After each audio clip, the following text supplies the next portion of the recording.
সম্মানিত উপস্থিতি, কেমন আছেন আপনারা সবাই? আলহামদুলিল্লাহ। আজকের এই প্রাণবন্ত আয়োজনে অংশগ্রহণ করতে পেরে আমরা সকলেই আল্লাহ পাকের দরবারে আরও একবার শুকরিয়া জানাচ্ছি। আলহামদুলিল্লাহ। আমাদের হাতে যে লিমিটেড টাইম আছে, এই টাইমের মধ্যে আমরা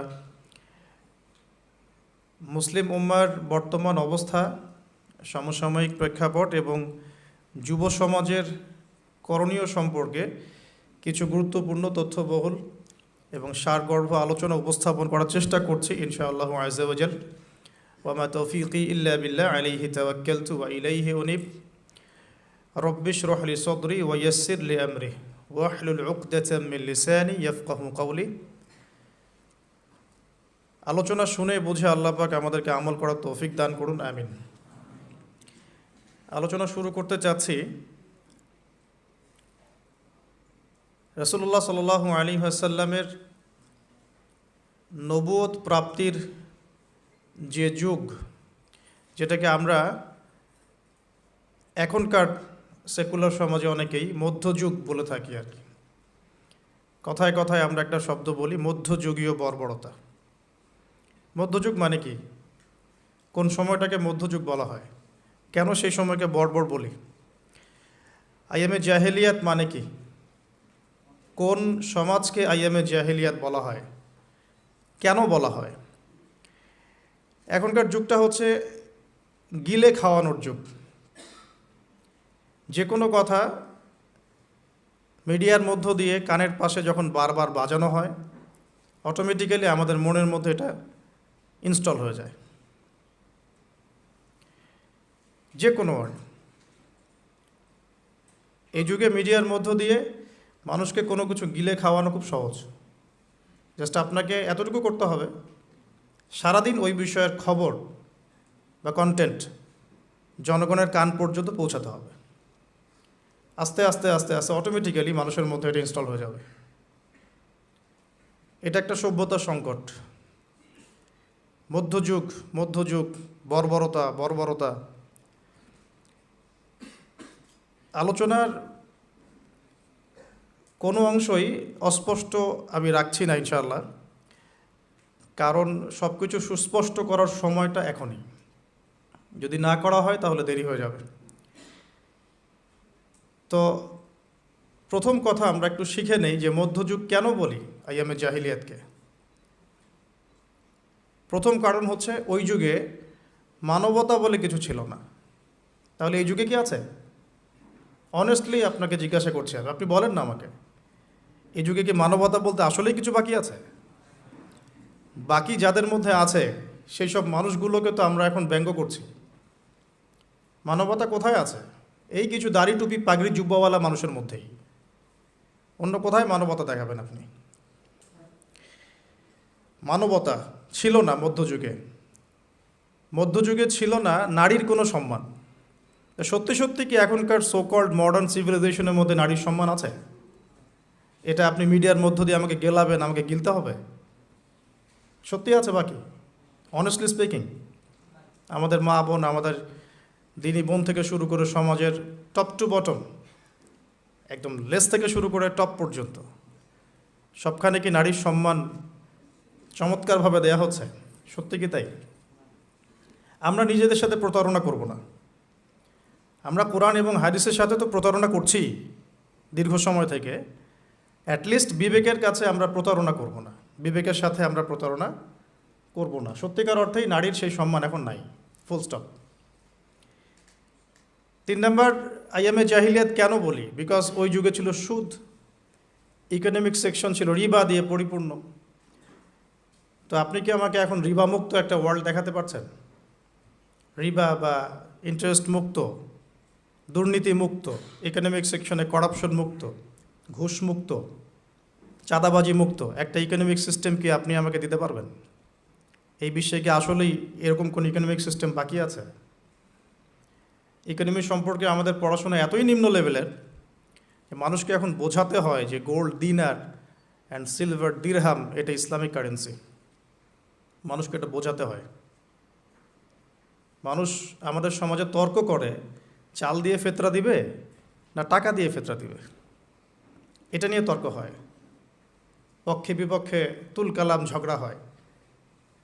কিন্তু তারা এটা রিয়েলাইজ করে না যে ইসলামিক কারেন্সি বলতে কী বোঝায়। কারেন্সির মধ্যেও সুদ আছে, পুরো ওয়ার্ল্ডের ব্যাংকিং সিস্টেমে সুদ আছে,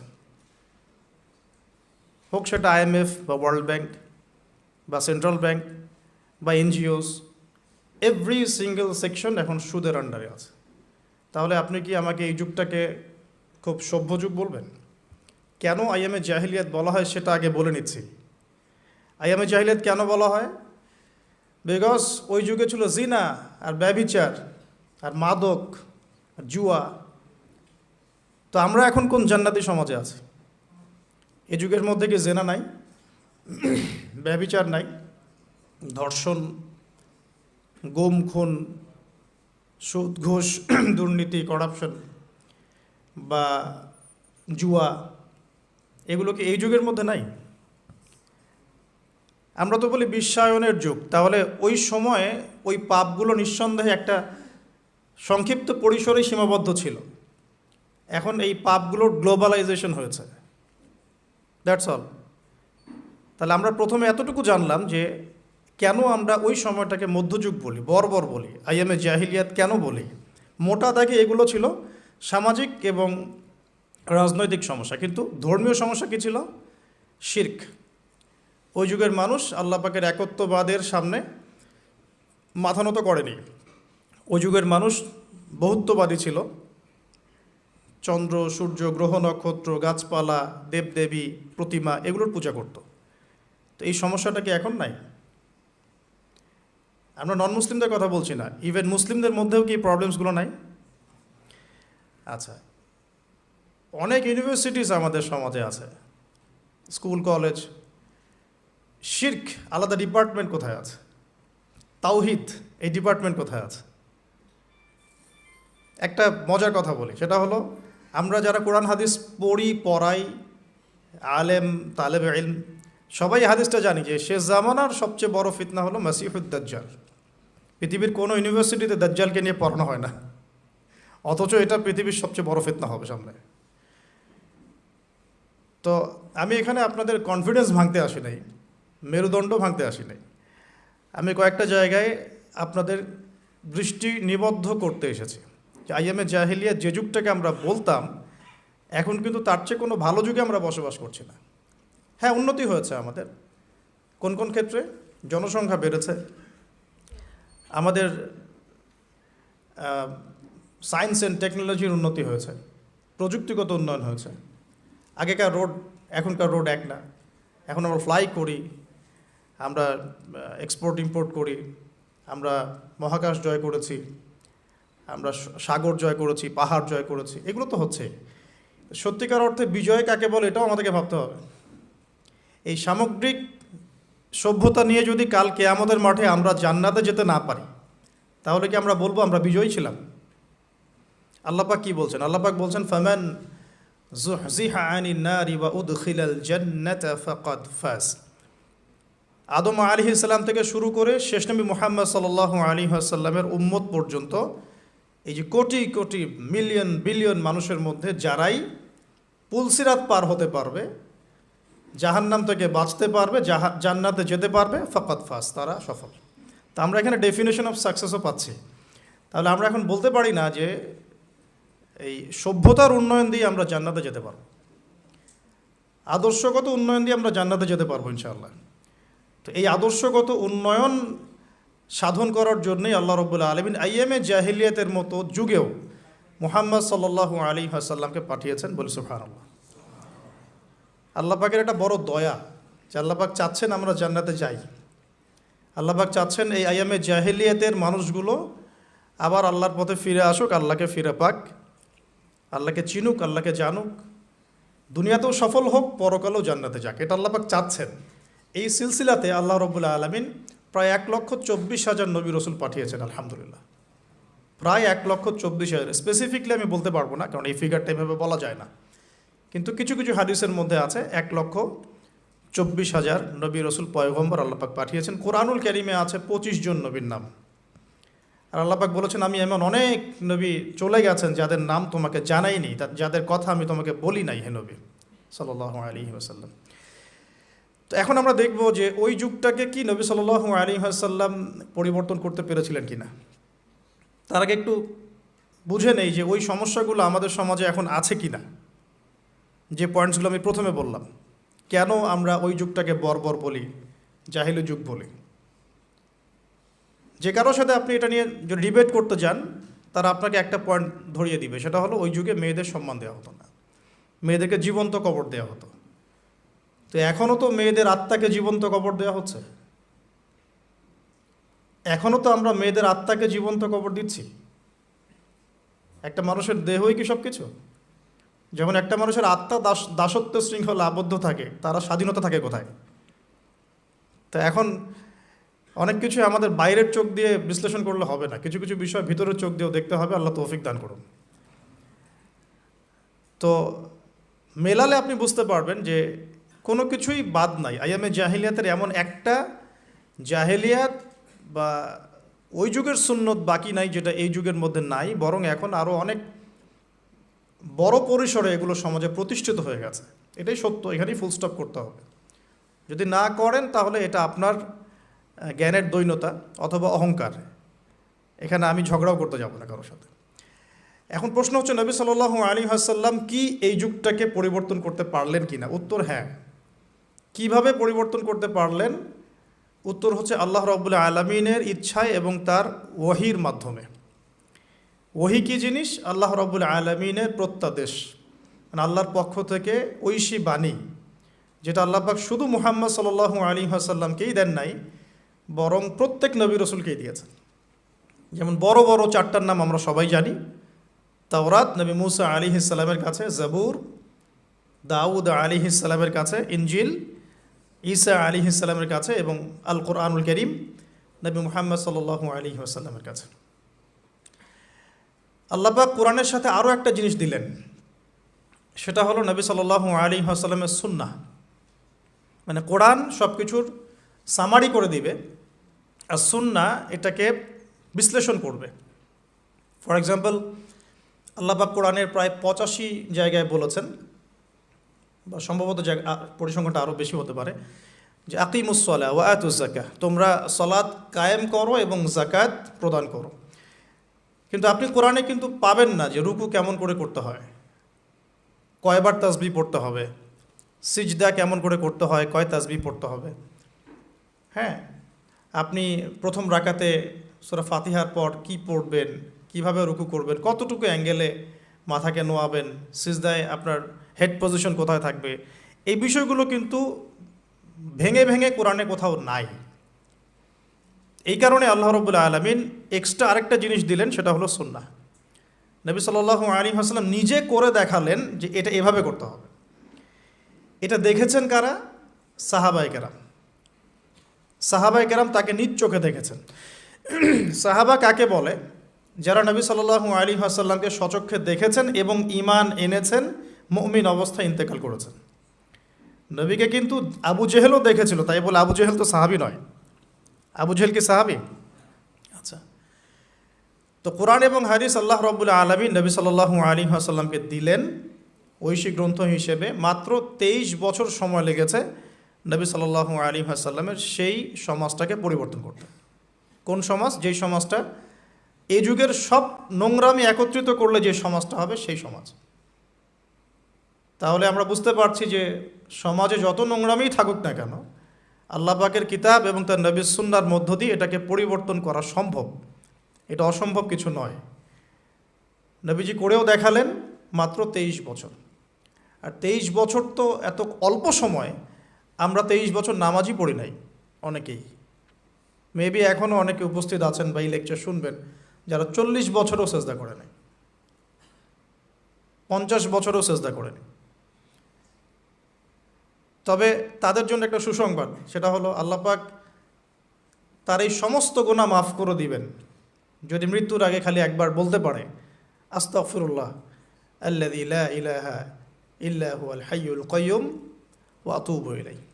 আল্লাহ পাক সমস্ত গুনাহ মাফ করার জন্য প্রস্তুত আছেন। তো 23 বছর কিন্তু খুব বেশি সময় নয়। প্রশ্ন হচ্ছে এখন আরেকটা, যে কিভাবে নবী সাল্লাল্লাহু আলাইহি ওয়াসাল্লাম এত অল্প সময়ের মধ্যে এই ব্যাপক সামাজিক বিপ্লব সংগঠিত করলেন। আমরা কিন্তু অনেক বিপ্লবের কথা পড়েছি, পড়ে আজকে আপনারা এই পর্যন্ত এসেছেন। আপনারা যারা student, running student, teacher, honourable guardian যদি কেউ থেকে থাকেন, আমরা কিন্তু অনেক বিপ্লবের কথা পড়েছি একদম স্কুল লেভেল থেকে। হ্যাঁ, পলাশির যুদ্ধ দিয়ে আমরা পড়া শুরু করেছিলাম সমাজবিজ্ঞান বইগুলোতে ছোটোবেলায়। ইংরেজদের সময় কেমন ছিল, ওদেরটাও তো বিপ্লব। ইংরেজরা সারা বিশ্ব শাসন করেছে, এটাও তো ওদের বিপ্লব। বলশেভিক পড়েছেন, চাইনিজদেরটা পড়েছেন, মুসলিনিরটা পড়েছেন, তারপরে প্রাচীন ওই গ্রিক দর্শনগুলো পড়েছেন, তাই না? তারপরে আমরা যে ফোরাত, ইউফ্রেটিস নিয়ে এতগুলো কথা বলি, ওখানে যে প্রাচীন ব্যাবিলনের সভ্যতা ছিল এগুলো পড়েছেন। চাইনিজদের তো রিসেন্ট, এটা তো বেশি দিন হয়নি। আফ্রিকান কন্টিনেন্ট থেকে শুরু করে পুরো বিশ্বে আপনারা তো আলেকজান্ডার দ্য গ্রেট পর্যন্ত পড়েছেন। তো এই যে বিপ্লবগুলো আপনারা পড়েছেন, কত সময় লেগেছে এক একটা বিপ্লব প্রতিষ্ঠা হতে, বা ওটা সমাজে ইম্প্যাক্ট পড়তে কত সময় লেগেছে। আর নবী সাল্লাল্লাহু আলাইহি ওয়াসাল্লামের কোরআন সুন্নাহ দিয়ে পুরো বিশ্বকে চেঞ্জ করতে কত সময় লেগেছে। এখানেই তো প্রমাণ হয় যেটা আল্লাহর পক্ষ থেকে এসেছে। এখানেই তো প্রমাণ হয় যেটা আল্লাহ রাব্বুল আলামিনের পক্ষ থেকে না আসলে এটা সম্ভব ছিল না। এবং নবী সাল্লাল্লাহু আলাইহি ওয়াসাল্লামের ইন্তেকালের সাথে সাথে কি বিপ্লব থেমে গেছে? দেখবেন মাও সেতুং নাই, তার বিপ্লবটা কতদিন স্থায়ী ছিল। সোভিয়েত এখন নাই, হিস্ট্রি হয়ে গেছে, কিন্তু তাদের ইন্তেকালের পর তাদের আদর্শটা কতদিন লাস্ট করলো পৃথিবীতে। গ্রিকরা এখন নাই, পার্সিয়ানরা এখন নাই, তাদের ইন্তেকালের পরে তাদের রেভলিউশনগুলো কতদিন ছিল ওয়ার্ল্ডের বুকে। আর নবী সাল্লাল্লাহু আলাইহি ওয়াসাল্লাম ইন্তেকাল করেছেন আজকে থেকে, আমি যে লেকচার দিচ্ছি এখন থেকে নিয়ে প্রায় 1450 বছর আগে। এখন পর্যন্ত তার অনুসারীদের সংখ্যা কমে নাই, দিন দিন বাড়ছে। এটাই তো প্রমাণ হয়, এটাই তো প্রমাণ হয় যে নবী সাল্লাল্লাহু আলাইহি ওয়াসাল্লাম যে মানদণ্ডের সমাজ পরিবর্তন করেছেন এটা আল্লাহর পক্ষ থেকে এসেছে। এটা আল্লাহ পাক রেখেছেন পৃথিবীতে বলেই আছে, ওগুলোকে আল্লাহ পাক রাখেন নাই, তাই নাই। তো কাজের কথায় আসি, নবী সাল্লাল্লাহু আলাইহি ওয়াসাল্লাম একা একা এই সমাজটা পরিবর্তন করেন নাই। প্রথম কথা, তিনি যখন হেরা গুহায় আল্লাহ পাকের ওহী আসছে, প্রথম যে ওহীটা এসেছে সেটা হলো ইকরা, নবী আপনি পড়ুন, বিসমি রব্বিকাল্লাযী খালাক, আপনার সেই রবের নামে যিনি আপনাকে সৃষ্টি করেছেন। এখান থেকে আমরা বুঝতে পারছি সমাজ পরিবর্তন করতে হলে পড়াশোনার কোনো বিকল্প নাই। উপকারী যে কোনো বিদ্যাই পড়াশোনা, উপকারী যে কোনো জ্ঞানই পড়াশোনা, তবে সব পড়াশোনাই কোরআন সুন্নাহ ভিত্তিক নয়। কিছু আসে বৈষয়িক পড়াশোনা, বৈষয়িক লেখাপড়া করতে আল্লাহ পাক আমাদেরকে নিষেধ করেননি, কোরআন সুন্নাহ নিষেধ করছে না। কিন্তু কোরআন এবং সুন্নাহ ইসলাম চাচ্ছে আপনার পড়াশোনার জ্ঞানটাকে আপনি আল্লাহর জন্য কাজে লাগান, দ্যাটস অল, আর কিচ্ছু না। টেক্সটাইল বলেন, মেডিকেল সায়েন্স বলেন, ইঞ্জিনিয়ারিং বলেন, হ্যাঁ, পলিটিক্যাল সায়েন্স বলেন, জিও পলিটিক্স বলেন, কোনো সাবজেক্ট স্টাডি করতে কোরআন সুন্নাহ আপনাকে নিষেধ করছে না। আমরা কেন কনজাস্টেড চিন্তা করি? বরং আমি বলি আপনারা বড় স্বপ্ন দেখবেন। আল্লাহ পাক শুধু এতটুকু চাচ্ছেন আপনি আল্লাহর দেয়া ইলম অনুযায়ী আমল করছেন কিনা, এবং সেই জ্ঞানটাকে আপনি দিনের জন্য কতটুকু কাজে লাগাচ্ছেন, বা ওই প্রফেশনের থেকে রিজিক অর্জন করে সেই রিজিকের কতটুকু আপনি আল্লাহর পথে ব্যয় করছেন। আল্লাহ পাক এটা দেখতে চায় না। হালাল যে কোনো প্রফেশনই আল্লাহর কাছে সম্মানের। তো অনেক সময় আমরা নামাজ কালাম শুরু করলেই কিছুটা হীনমন্যতায় ভোগা শুরু করি। আমি কি তাহলে ট্র্যাক চেঞ্জ করে দিব? ট্র্যাক চেঞ্জ করে আমি কি আবার মক্তবে ভর্তি হব? আমি কি আবার মাদ্রাসায় আসব? আমি কি আবার দাওরা দিব? সবাই সব কিছু করতে পারবে না, আর সবাইকে আল্লাহ পাক সব কিছু করতে বলেনও নি। সমাজে নির্দিষ্ট একটা অংশের মানুষকে আল্লাহ পাক বলেছেন যে তারা দিনের জ্ঞান চর্চা করবে, তারা বড় বড় আলেম হবে, মুজতাহিদ হবে, ফকিহ হবে, মুহাদ্দিস মুফাসসির হবে, তারা বাকি জনগণকে লিড দিবে ধর্মতাত্ত্বিক ক্ষেত্রে। এবং যে যে প্রফেশনে থাকবে সেখানে যদি তারা সৎ থাকে, তাদের কাজে অনেস্ট থাকে, এবং ওই রিজিকটাকে আল্লাহর পথে ব্যয় করে, ওই জ্ঞানটাকে আল্লাহর জন্য কাজে লাগায়, ইনশাআল্লাহ দুনিয়াতেও সফল হবে, পুরো জাতি ঐক্যবদ্ধভাবে জান্নাতে যাবে ইনশাআল্লাহ। অনেক জাতি কিন্তু একসাথে জান্নাতে যাবে, কারণ তারা সেভাবেই তাদের দুনিয়ার জীবনটাকে সাজিয়েছিল। তো নবী সাল্লাল্লাহু আলাইহি ওয়াসাল্লাম একা করেন নাই, সাহাবীদেরকে নিয়ে করেছেন। প্রথম ওহীটা এসেছে পড়াশোনা কেন্দ্রিক। সো আমাদের সবাইকে প্রচুর পড়াশোনা করতে হবে, এটা আমার প্রথম নসিহা আজকে। আমাদের সবাইকে প্রচুর পড়াশোনা করতে হবে, প্রচুর প্রচুর মানে আমি কত প্রচুর বোঝাচ্ছি এটা আমি নিজেও ব্যাখ্যা করতে পারবো না আপনাকে। জাস্ট এতটুকু বলবো যে এখন আমার কাছে যা মনে হয় যে কোরআন এবং সুন্নাহর এই জ্ঞানের যে সাগর, এখানে আমি কেবল হাতড়ে বেড়াচ্ছি, ভালো করে সাঁতারও কাটতে পারছি না। ডুব দিয়ে নিচ থেকে মণিমুক্তা তোলা তো আমার জন্য অনেক বহুত দূর কি বাত, মানে এটা বলে না যে বহুত দূর কি বাত। তো এটা অনেক গভীর। আমরা দুই একটা চটি বই পড়ে নিজেদেরকে অনেক বড় কিছু ভাববো না।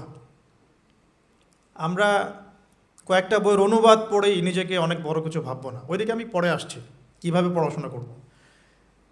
আমাদের পড়াশোনা করতে হবে অনেক বেশি। যে পড়াশোনাগুলো আপনারা করছেন এগুলো তো করবেনই, পাশাপাশি ইসলাম জানার জন্যেও 4টা 5টা 10টা বই যথেষ্ট না। ক্লাসিক্যাল সিলেবাস ফলো করে পড়াশোনা করতে হবে। তো আমরা প্রথম শিখলাম নবী সাল্লাল্লাহু আলাইহি ওয়াসাল্লাম সামাজিক এই জাহেলিয়াত দূর করার জন্য আগে জ্ঞান চর্চার তাগাদা দিয়েছেন। এটা আল্লাহ পাকের ওয়াহী এবং রাসূল সাল্লাল্লাহু আলাইহি ওয়াসাল্লামও বলেছেন, তলাবুল ইলমি ফরিদাতুন আলা কুল্লি মুসলিম। তো সবাই জানেন মাশাআল্লাহ, প্রত্যেক মুসলমানের উপরে জ্ঞান অর্জন করাটা ফরজ করা হয়েছে। এটা নফল কিছু নয়, ফরজ। এখন নবী সাল্লাল্লাহু আলাইহি ওয়াসাল্লাম ওহী নিয়ে বাসায় চলে আসলেন। খাদিজা রাদিয়াল্লাহু আনহা তাকে সান্ত্বনা দিলেন যে আপনার কোনো টেনশন নাই, আপনি ভয় পায়েন না, ইত্যাদি ইত্যাদি।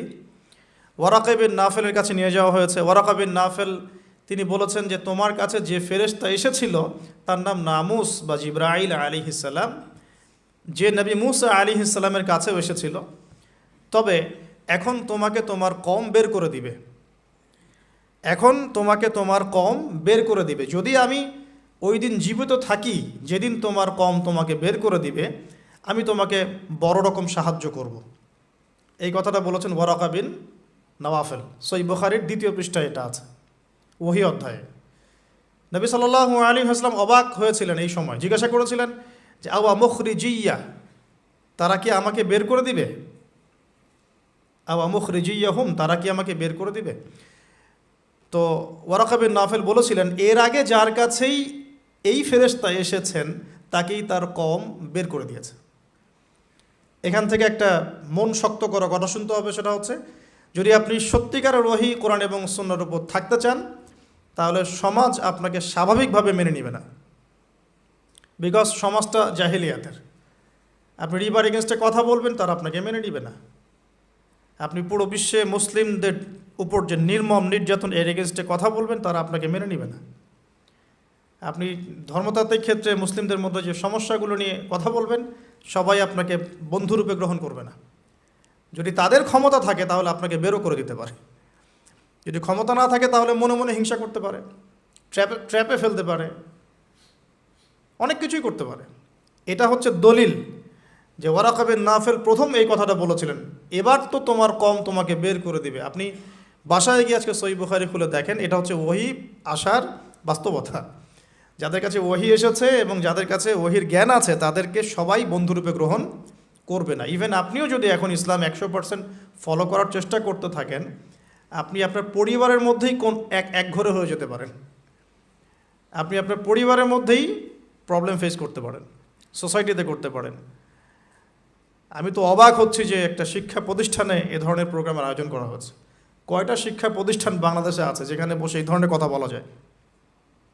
অনেস্টলি স্পিকিং বলেন, 1%, 2%, 5%? আল্লাহ কবুল করেন, দোয়া করি আমি। এই জন্য আমি কঠিনভাবে কথাগুলো বলে যাচ্ছি, কারণ সবসময় সব সুযোগ হয়ে ওঠে না। ওহীর জ্ঞান এমন একটা জিনিস যেটা সবাই বন্ধুরূপে গ্রহণ করে না। কিন্তু নবী সাল্লাল্লাহু আলাইহি ওয়াসাল্লাম কি থেমে গিয়েছেন? উত্তর না। তিনি এবার তার ট্যাকটিকটা দেখেন কিভাবে তিনি 23 বছর এটা করেছেন, মাত্র 23 বছরে। প্রথমত তিনি কি করেছেন?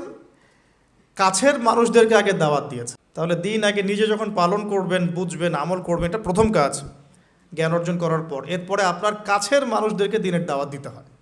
কাছের মানুষ মা বাবা, স্ত্রী সন্তান, বন্ধু বান্ধব ইত্যাদি। নবী সাল্লাল্লাহু আলাইহি ওয়াসাল্লামের দাওয়াতে প্রথম ইসলাম কবুল করেছেন কারা?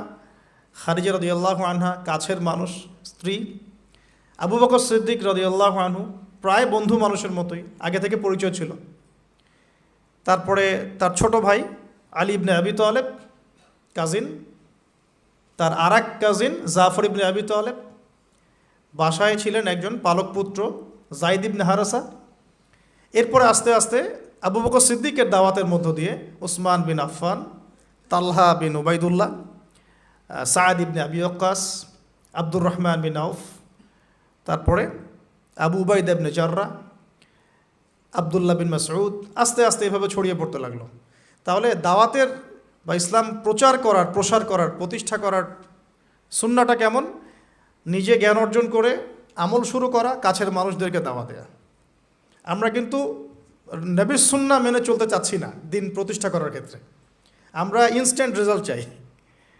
হ্যাঁ, আমি চাই যে রাতারাতি সব পরিবর্তন করতে। এভাবে কখনো হয়নি, এভাবে কখনো হয়নি, কিয়ামত পর্যন্ত হবে বলেও মনে হচ্ছে না।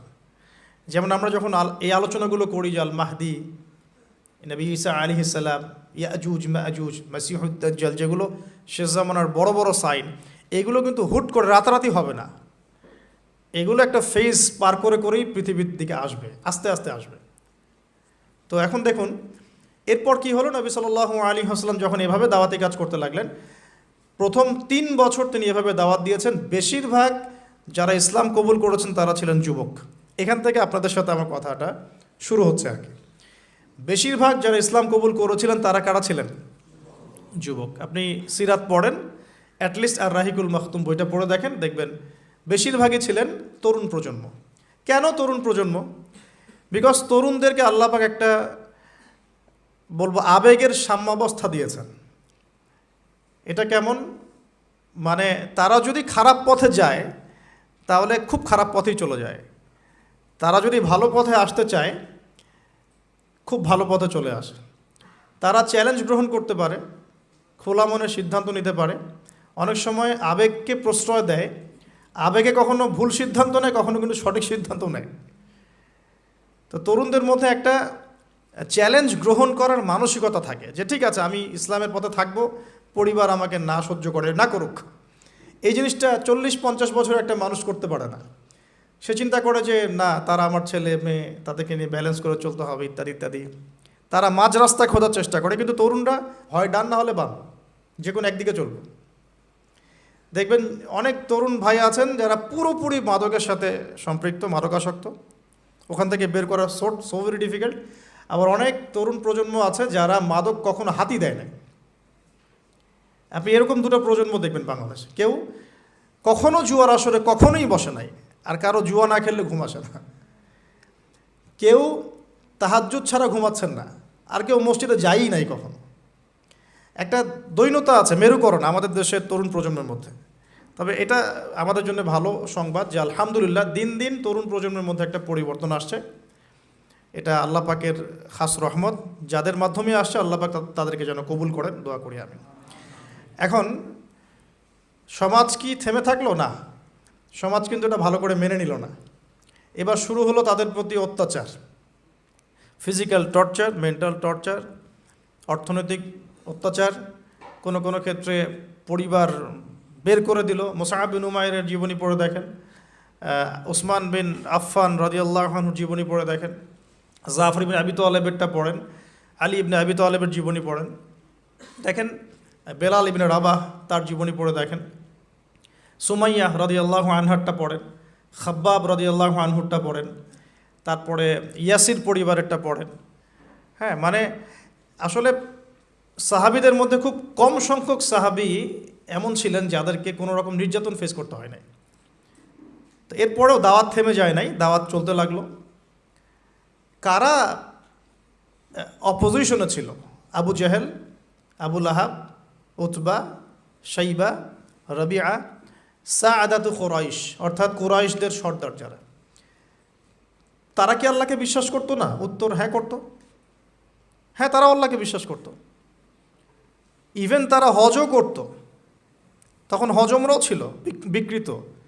তারা আল্লাহকে বিশ্বাস করতো, আল্লাহর জন্য নজর মানত করতো, কোরবানি করতো, সবই করতো। তাহলে সমস্যা কোথায় ছিল? সমস্যা এখানে ছিল যে তারা কোরআন এবং হাদিস কেন্দ্রিক ইসলামটাকে সামগ্রিক জীবনে বাস্তবায়ন করতো না। তারা আল্লাহকে বিশ্বাস করতো, আল্লাহর দাসত্ব করতো না। আল্লাহ বলতে একজন আছেন, উপরওয়ালা একজন আছেন, এটা তারা বিশ্বাস করতো, কিন্তু তারা বাস্তবে এটাকে আমল করে দেখাতো না, দাসত্বটা করতো না। এখন এই বিষয়গুলো যখন চলতে লাগলো, এক পর্যায়ে নবী সাল্লাল্লাহু আলাইহি ওয়াসাল্লাম সাহাবীদেরকে আবিসিনিয়ায় চলে যেতে বলেছেন যখন নির্যাতন বাড়তে লাগলো। আবিসিনিয়া কোন জায়গা? এখন জিও পলিটিক্স তো আপনারা পড়েন, জানি আমি।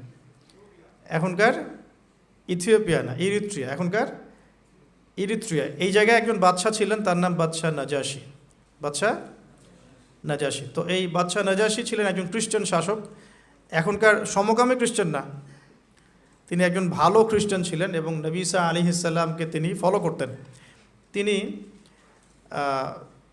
সাহাবীদেরকে আশ্রয় দিয়েছেন, আলহামদুলিল্লাহ। এটা আল্লাহ পাকের পরিকল্পনা ছিল। এখানে তারা কোনো সমস্যা ফেস করেন নাই। 2 দফা সাহাবীরা সেখানে হিজরত করেছেন। নবী সাল্লাল্লাহু আলাইহি ওয়াসাল্লাম বলেছিলেন সেখানে একজন এমন রাজা আছেন যার রাজ্যে কেউ জুলুমের শিকার হয় না। তো এদিকে মক্কার অবস্থা খারাপ হতে লাগলো, আবিসিনিয়ায় হিজরত হলো। এই সময়টুকুর মধ্যে আল্লাহ পাক আরও কিছু যুবককে ইসলাম কবুলের সৌভাগ্য দিলেন। তার মধ্যে অন্যতম একজন হচ্ছেন হামজা রাদিয়াল্লাহু আনহু, যার নাম আপনারা জানেন। জাস্ট আজকে বাসায় গিয়ে তার জীবনীটা পড়ে দেখবেন কীভাবে তিনি ইসলাম কবুল করলেন। আমি সেগুলো বলতে যাচ্ছি না, অন্য লেকচারগুলোতে বলেছিলাম। আরেকজন হচ্ছেন ওমর ইবনুল খাত্তাব। ওমর ইবনুল খাত্তাব, তার ব্যাপারে শুধু এতটুকু বলবো, তিনি ইসলাম কবুল করে যখন কাবা ঘরের সামনে গিয়েছেন তাকে মানুষ মারা শুরু করেছে। তো তখন তাকে একজন পরামর্শ দিচ্ছিল যে তুমি কি আফালা কুনতা কাতামত, তাকে বলা হচ্ছে তুমি কি তোমার ইসলাম কবুলের বিষয়টা গোপন রাখতে পারতে না? যেমন আমরা বলি হিকমা অবলম্বন করতে পারতে না? তো তিনি বলেছিলেন যে লাউফারিকান্নাল হাক্কা মিনাল বাতিল কামা ফাররাকাল্লাহু বাইনাল লাইলি ওয়ান নাহার।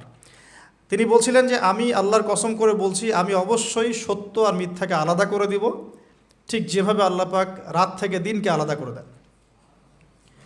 এরপর তার নাম হয়েছে আল ফারুক, মানে পার্থক্যকারী। ওমর আল ফারুক আমরা এই কারণে বলি, ওমর আল ফারুক মানে পার্থক্যকারী। তো এদিকে যুবকদের শক্তির মধ্য দিয়ে আবার নবী সাল্লাল্লাহু আলাইহি ওয়াসাল্লাম স্ট্রং হচ্ছেন, কিন্তু ইসলাম স্ট্রং হচ্ছে। ওদিকে আবিসিনিয়াতেও যুবকরাই, তরুণরাই ওখানে ইসলামের পতাকা নিয়ে গিয়েছেন, সেখানে বসবাস করা শুরু করেছেন। এবার নবী সাল্লাল্লাহু আলাইহি ওয়াসাল্লাম তায়েফে গেলেন, সেখানেও কিছু যুবক ছিল। 3টা বড় বড় যুবকদের মানে কমিউনিটি ছিল, যাদের নেতৃত্ব দিত 3 জন বড় নেতা। একজনের নাম আবদে ইয়ালাইল, একজনের নাম ছিল আবদে মাসউদ, আর একজন হাবিব বিন আমর। এই 3 জন ছিল বড় বড় গোত্র নেতা। নবীজি চেয়েছিলেন জিওপলিটিক্যালি যে আমি যদি তায়েফের সাপোর্টটা পেয়ে যাই, তাহলে মক্কার এই যে মানে ওরা যে আমাদের উপরে নির্যাতন করছে, এখান থেকে আমি একটা বড় পলিটিক্যাল অ্যালায়েন্স করতে পারবো তায়েফের সাথে। তায়েফবাসীর তখন ভাগ্যে হেদায়েত ছিল না, আল্লাহ যেভাবে চেয়েছেন। নবী সাল্লাল্লাহু আলাইহি ওয়াসাল্লামকে তারা তো গ্রহণ করেই নাই, বরং রক্তাক্ত করে সেখান থেকে বের করে দিয়েছে, নাউজুবিল্লাহ। নবী সাল্লাল্লাহু আলাইহি ওয়াসাল্লাম তাদের বিরুদ্ধে কোনো বদদোয়া করেন নাই। বদদোয়া করেছেন? এটাও আমাদের শিখতে হবে। কিছু হলেই যে আমরা মানে খুব কাউন্টার একটা অবস্থা চলে যাই, হ্যাঁ, ঝগড়া করতে থাকি, স্পেশালি ফেসবুকে। স্পেশালি কোথায়? ফেসবুকে। আর এটা আমাদের জীবনের অনেক বড় সময় খেয়ে ফেলে। কিয়ামতের মাঠে আমরা দেখব যে ফেসবুক কত সময় খেয়েছে।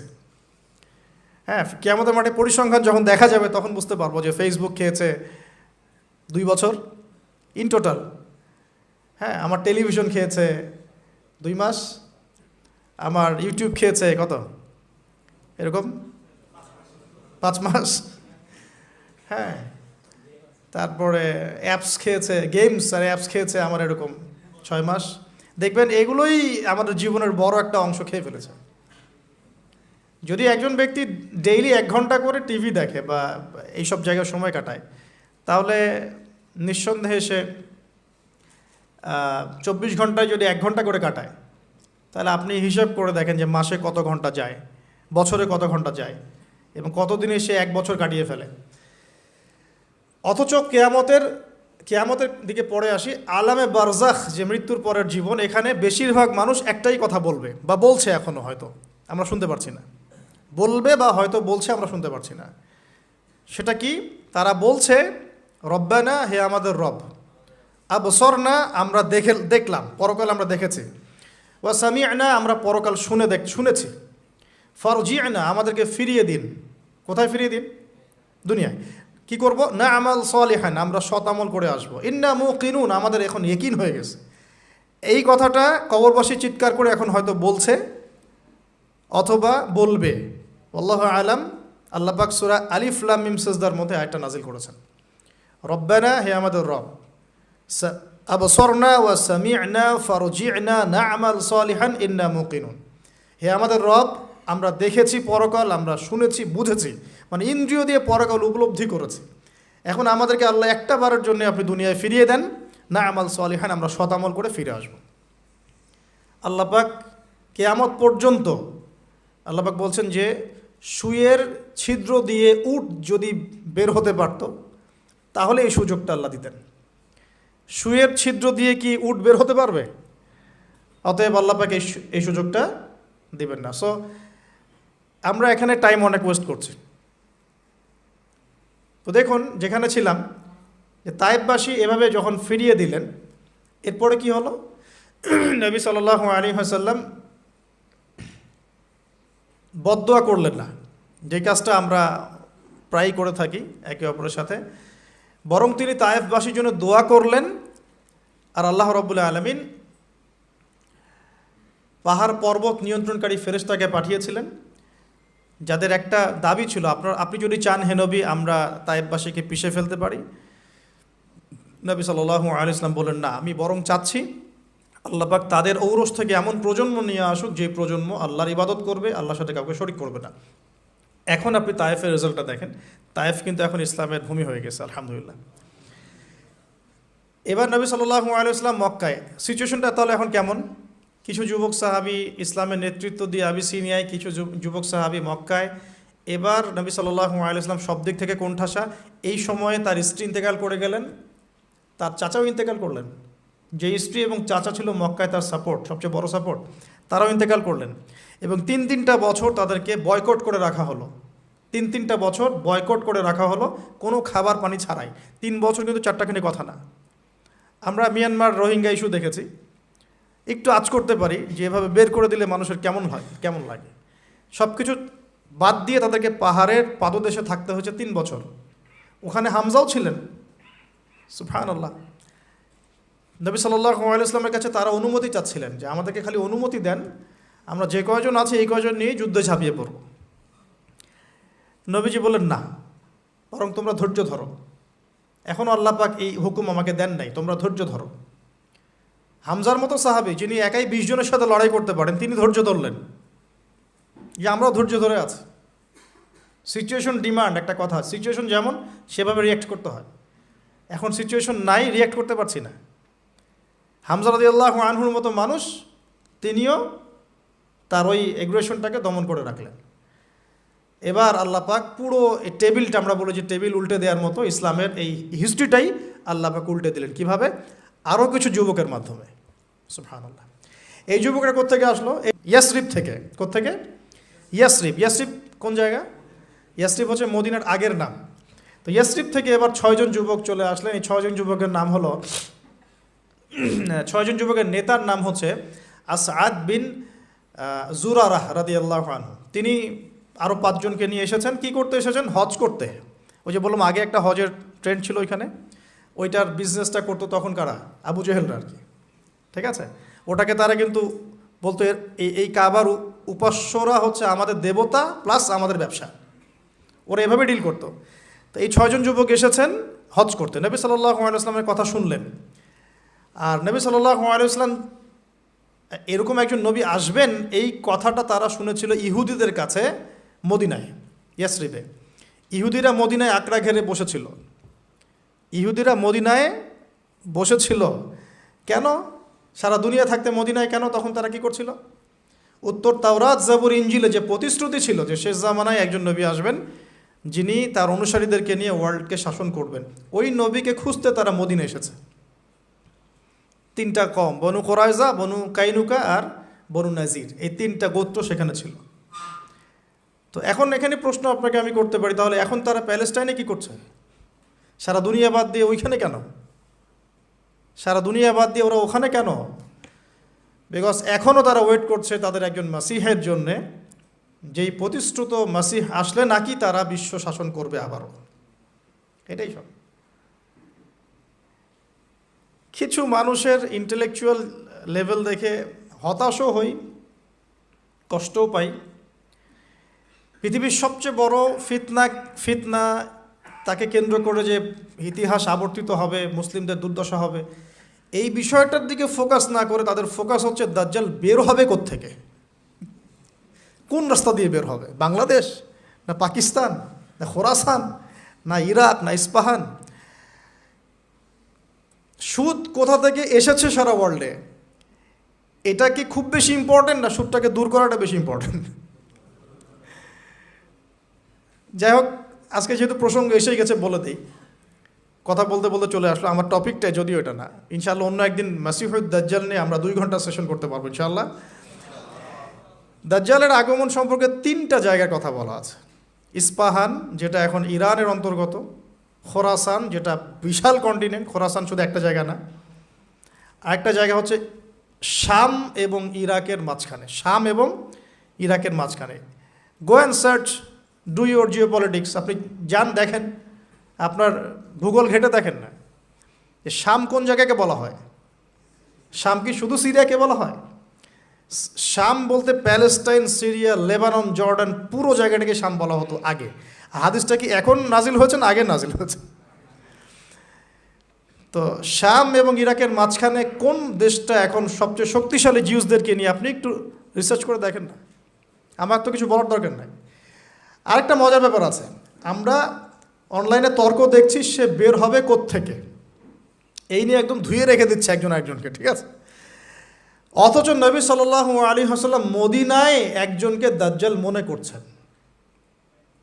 আমরা এখন ঝগড়া করছি কি নিয়ে? সে বের হবে কোত্থেকে। আর নবী সাল্লাল্লাহু আলাইহি ওয়াসাল্লাম মদিনাতে জীবদ্দশায়, তার জীবদ্দশাতেই একজনকে দাজ্জাল মনে করছেন, ভাবছেন যে এই দাজ্জাল হতে পারে। তার নাম ইবনে সাইয়্যিদ। কি নাম? এটা ঘাটেন, মিশকাত পড়েন, মুসলিম শরীফ পড়েন। অনেক সাহাবী আল্লাহর কসম করে বলেছেন, অনেক সাহাবী, তার মধ্যে একজন সাহাবীর নাম হচ্ছে আব্দুল্লাহ বিন ওমর, নাম শুনেছেন নিশ্চয়ই। তারা আল্লাহর কসম করে বলছেন যে আমি আল্লাহর কসম করে বলছি ইবনে সাইয়্যিদি দাজ্জাল। তো এখানে একটা মিস্ট্রি আছে না, যে নবী বলছেন দাজ্জাল বের হবে এই জায়গা থেকে অথবা এই জায়গা থেকে অথবা এই জায়গা থেকে, সেই নবী নিজেই মদিনায় একজনকে দাজ্জাল মনে করছেন কেন? ও আগমন হবে কোত্থেকে ওটা নিয়ে বসে আছে।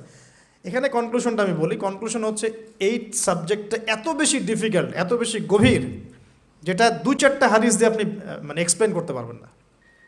এর সাথে আপনার জিওপলিটিক্স লাগবে, ইকোনমিক্স লাগবে, জিউসদের হিস্ট্রি লাগবে, তাওরাতে ওদের মাসিহের প্রতিশ্রুতি লাগবে, আরও অনেক বিষয় আছে। সব কিছু একসাথে করার পরে আপনার একটা কনক্লুশন আসতে পারেন। তা আমরা এখন যেটা করি, এটা মুসলিম উম্মার একটা ধর্মতাত্ত্বিক সংকট চলছে, আমরা পয়সার এক পিঠ দেখেই কথা বলা শুরু করি। খুব খুব সমস্যা এটা। কখনোই আংশিক জ্ঞান নিয়ে কোনো রকমের কনক্লুশনে যাবেন না, যেটা আমরা করে থাকি প্রত্যেকটা ক্ষেত্রেই।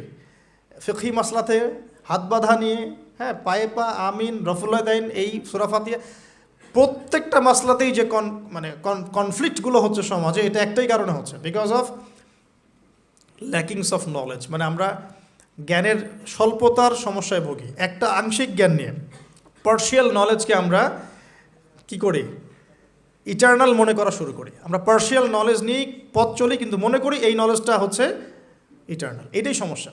তো এই জন্যে আমি ইয়াংদেরকে রিকোয়েস্ট করবো যে 4টা 5টা 10টা বই পড়ে বা 2-4টা হাদিস পড়ে, চিকন চিকন কিছু বই পড়ে বড় বড় ইস্যুসগুলোর কনক্লুশনে যাবেন না কখনো। আর এটা নিয়ে তো তর্ক করার কোনো প্রশ্নই ওঠে না কারোর সাথে। তো যেটা বলছিলাম, জিউসরা এখানে তাহলে কী করছিল? জিউসরা মদিনায় নবীর অপেক্ষাই করছিল, শেষ নবী মুহাম্মদ সাল্লাল্লাহু আলাইহি ওয়াসাল্লামের অপেক্ষা করছিল, ঠিক যেমনটা তারা এখন প্যালেস্টাইনে করছে। কেন করছে? বিকজ অফ এই কারণ। এখন ওই ইয়াসরিবের যুবকরা কিন্তু শুনেছিল ইহুদিদের কাছে যে কে আসবেন, মুহাম্মদ সাল্লাল্লাহু আলাইহি ওয়াসাল্লাম বা একজন শেষ নবী আসবেন, তারা তো নাম জানতো না। নাম জানতো? তারা এতটুকু জানতো, তাওরাতে লেখা ছিল সেই নবীর নাম হচ্ছে আহমদ। কি নাম? আহমদ। এবার নবী সাল্লাল্লাহু আলাইহি ওয়াসাল্লাম আবার আরও একবার শক্তিশালী হলেন। কার মধ্য দিয়ে? এই যুবকদের মধ্য দিয়ে। 6 জন যুবক, মাত্র 6 জন। এই 6 জন তারা আবার মদিনায় ফিরে গেলেন। পরের বছর 12 জনকে নিয়ে আসলেন। এবার এই 12 জনের সাথে নবীজি আরও একজনকে পাঠিয়ে দিলেন। তার নাম হচ্ছে মুসআব বিন উমাইর, যার কথা আমি বলছিলাম। উহুদের যুদ্ধে তিনি শহীদ হয়েছেন। উহুদের যুদ্ধে শহীদ সেই সাহাবী মুসআব বিন উমাইর। এই যে এই ছেলেও দাঁড়িয়েছিল তো মুসআব বিন উমাইর রাদিয়াল্লাহু আনহুর কবরের সামনে। ওকে জিজ্ঞাসা করেন যে ও কোনো সুঘ্রাণ পেয়েছে কিনা। অনলাইন তো গরম করে ফাটিয়ে রেখে দিছে একবার। ওকে জিজ্ঞাসা করেন। আমরা তো মনে করছিলাম এটা সবাই পায়। আমরা মনে করছিলাম এখানে যারাই আসে তারাই মনে হয় পায়। বাংলাদেশে আসার পরে বুঝলাম যে সবার ভাগ্যেই সৌভাগ্য হয় না। মুসআব বিন উমাইর এবং হামজা রাদিয়াল্লাহু আনহুর কবরটাকে ঘিরে রাখা হয়েছে একসাথে। 80টার বেশি তরবারের আঘাত ছিল তার গায়ে শাহাদাতের সময়। নবী সাল্লাল্লাহু আলাইহি ওয়াসাল্লামের চেহারার সাথেও তার চেহারা কিছুটা মিল ছিল।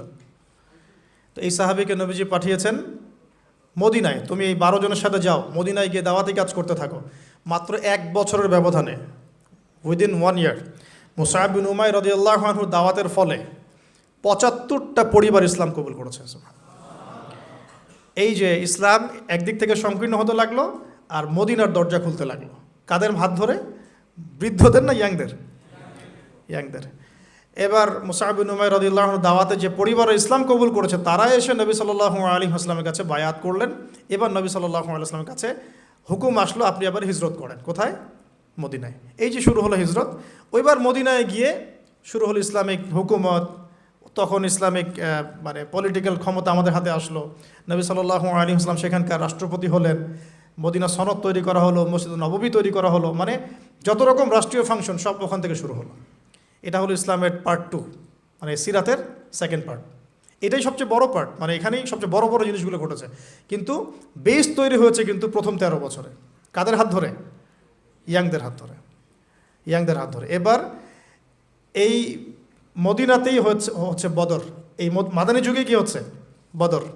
তারপরে হলো উহুদ। তারপরের বছর হলো কি? খন্দক। তারপরে নবী সাল্লাল্লাহু আলাইহি ওয়াসাল্লাম বললেন যে এবার থেকে ওরা আমাদেরকে আর আক্রমণ করবে না, আমরাই এবার থেকে ইসলামকে নিয়ে এগিয়ে যাবো ইনশাআল্লাহ। এরপর থেকে কুরাইশ আর কখনো আক্রমণ করতে পারে নাই।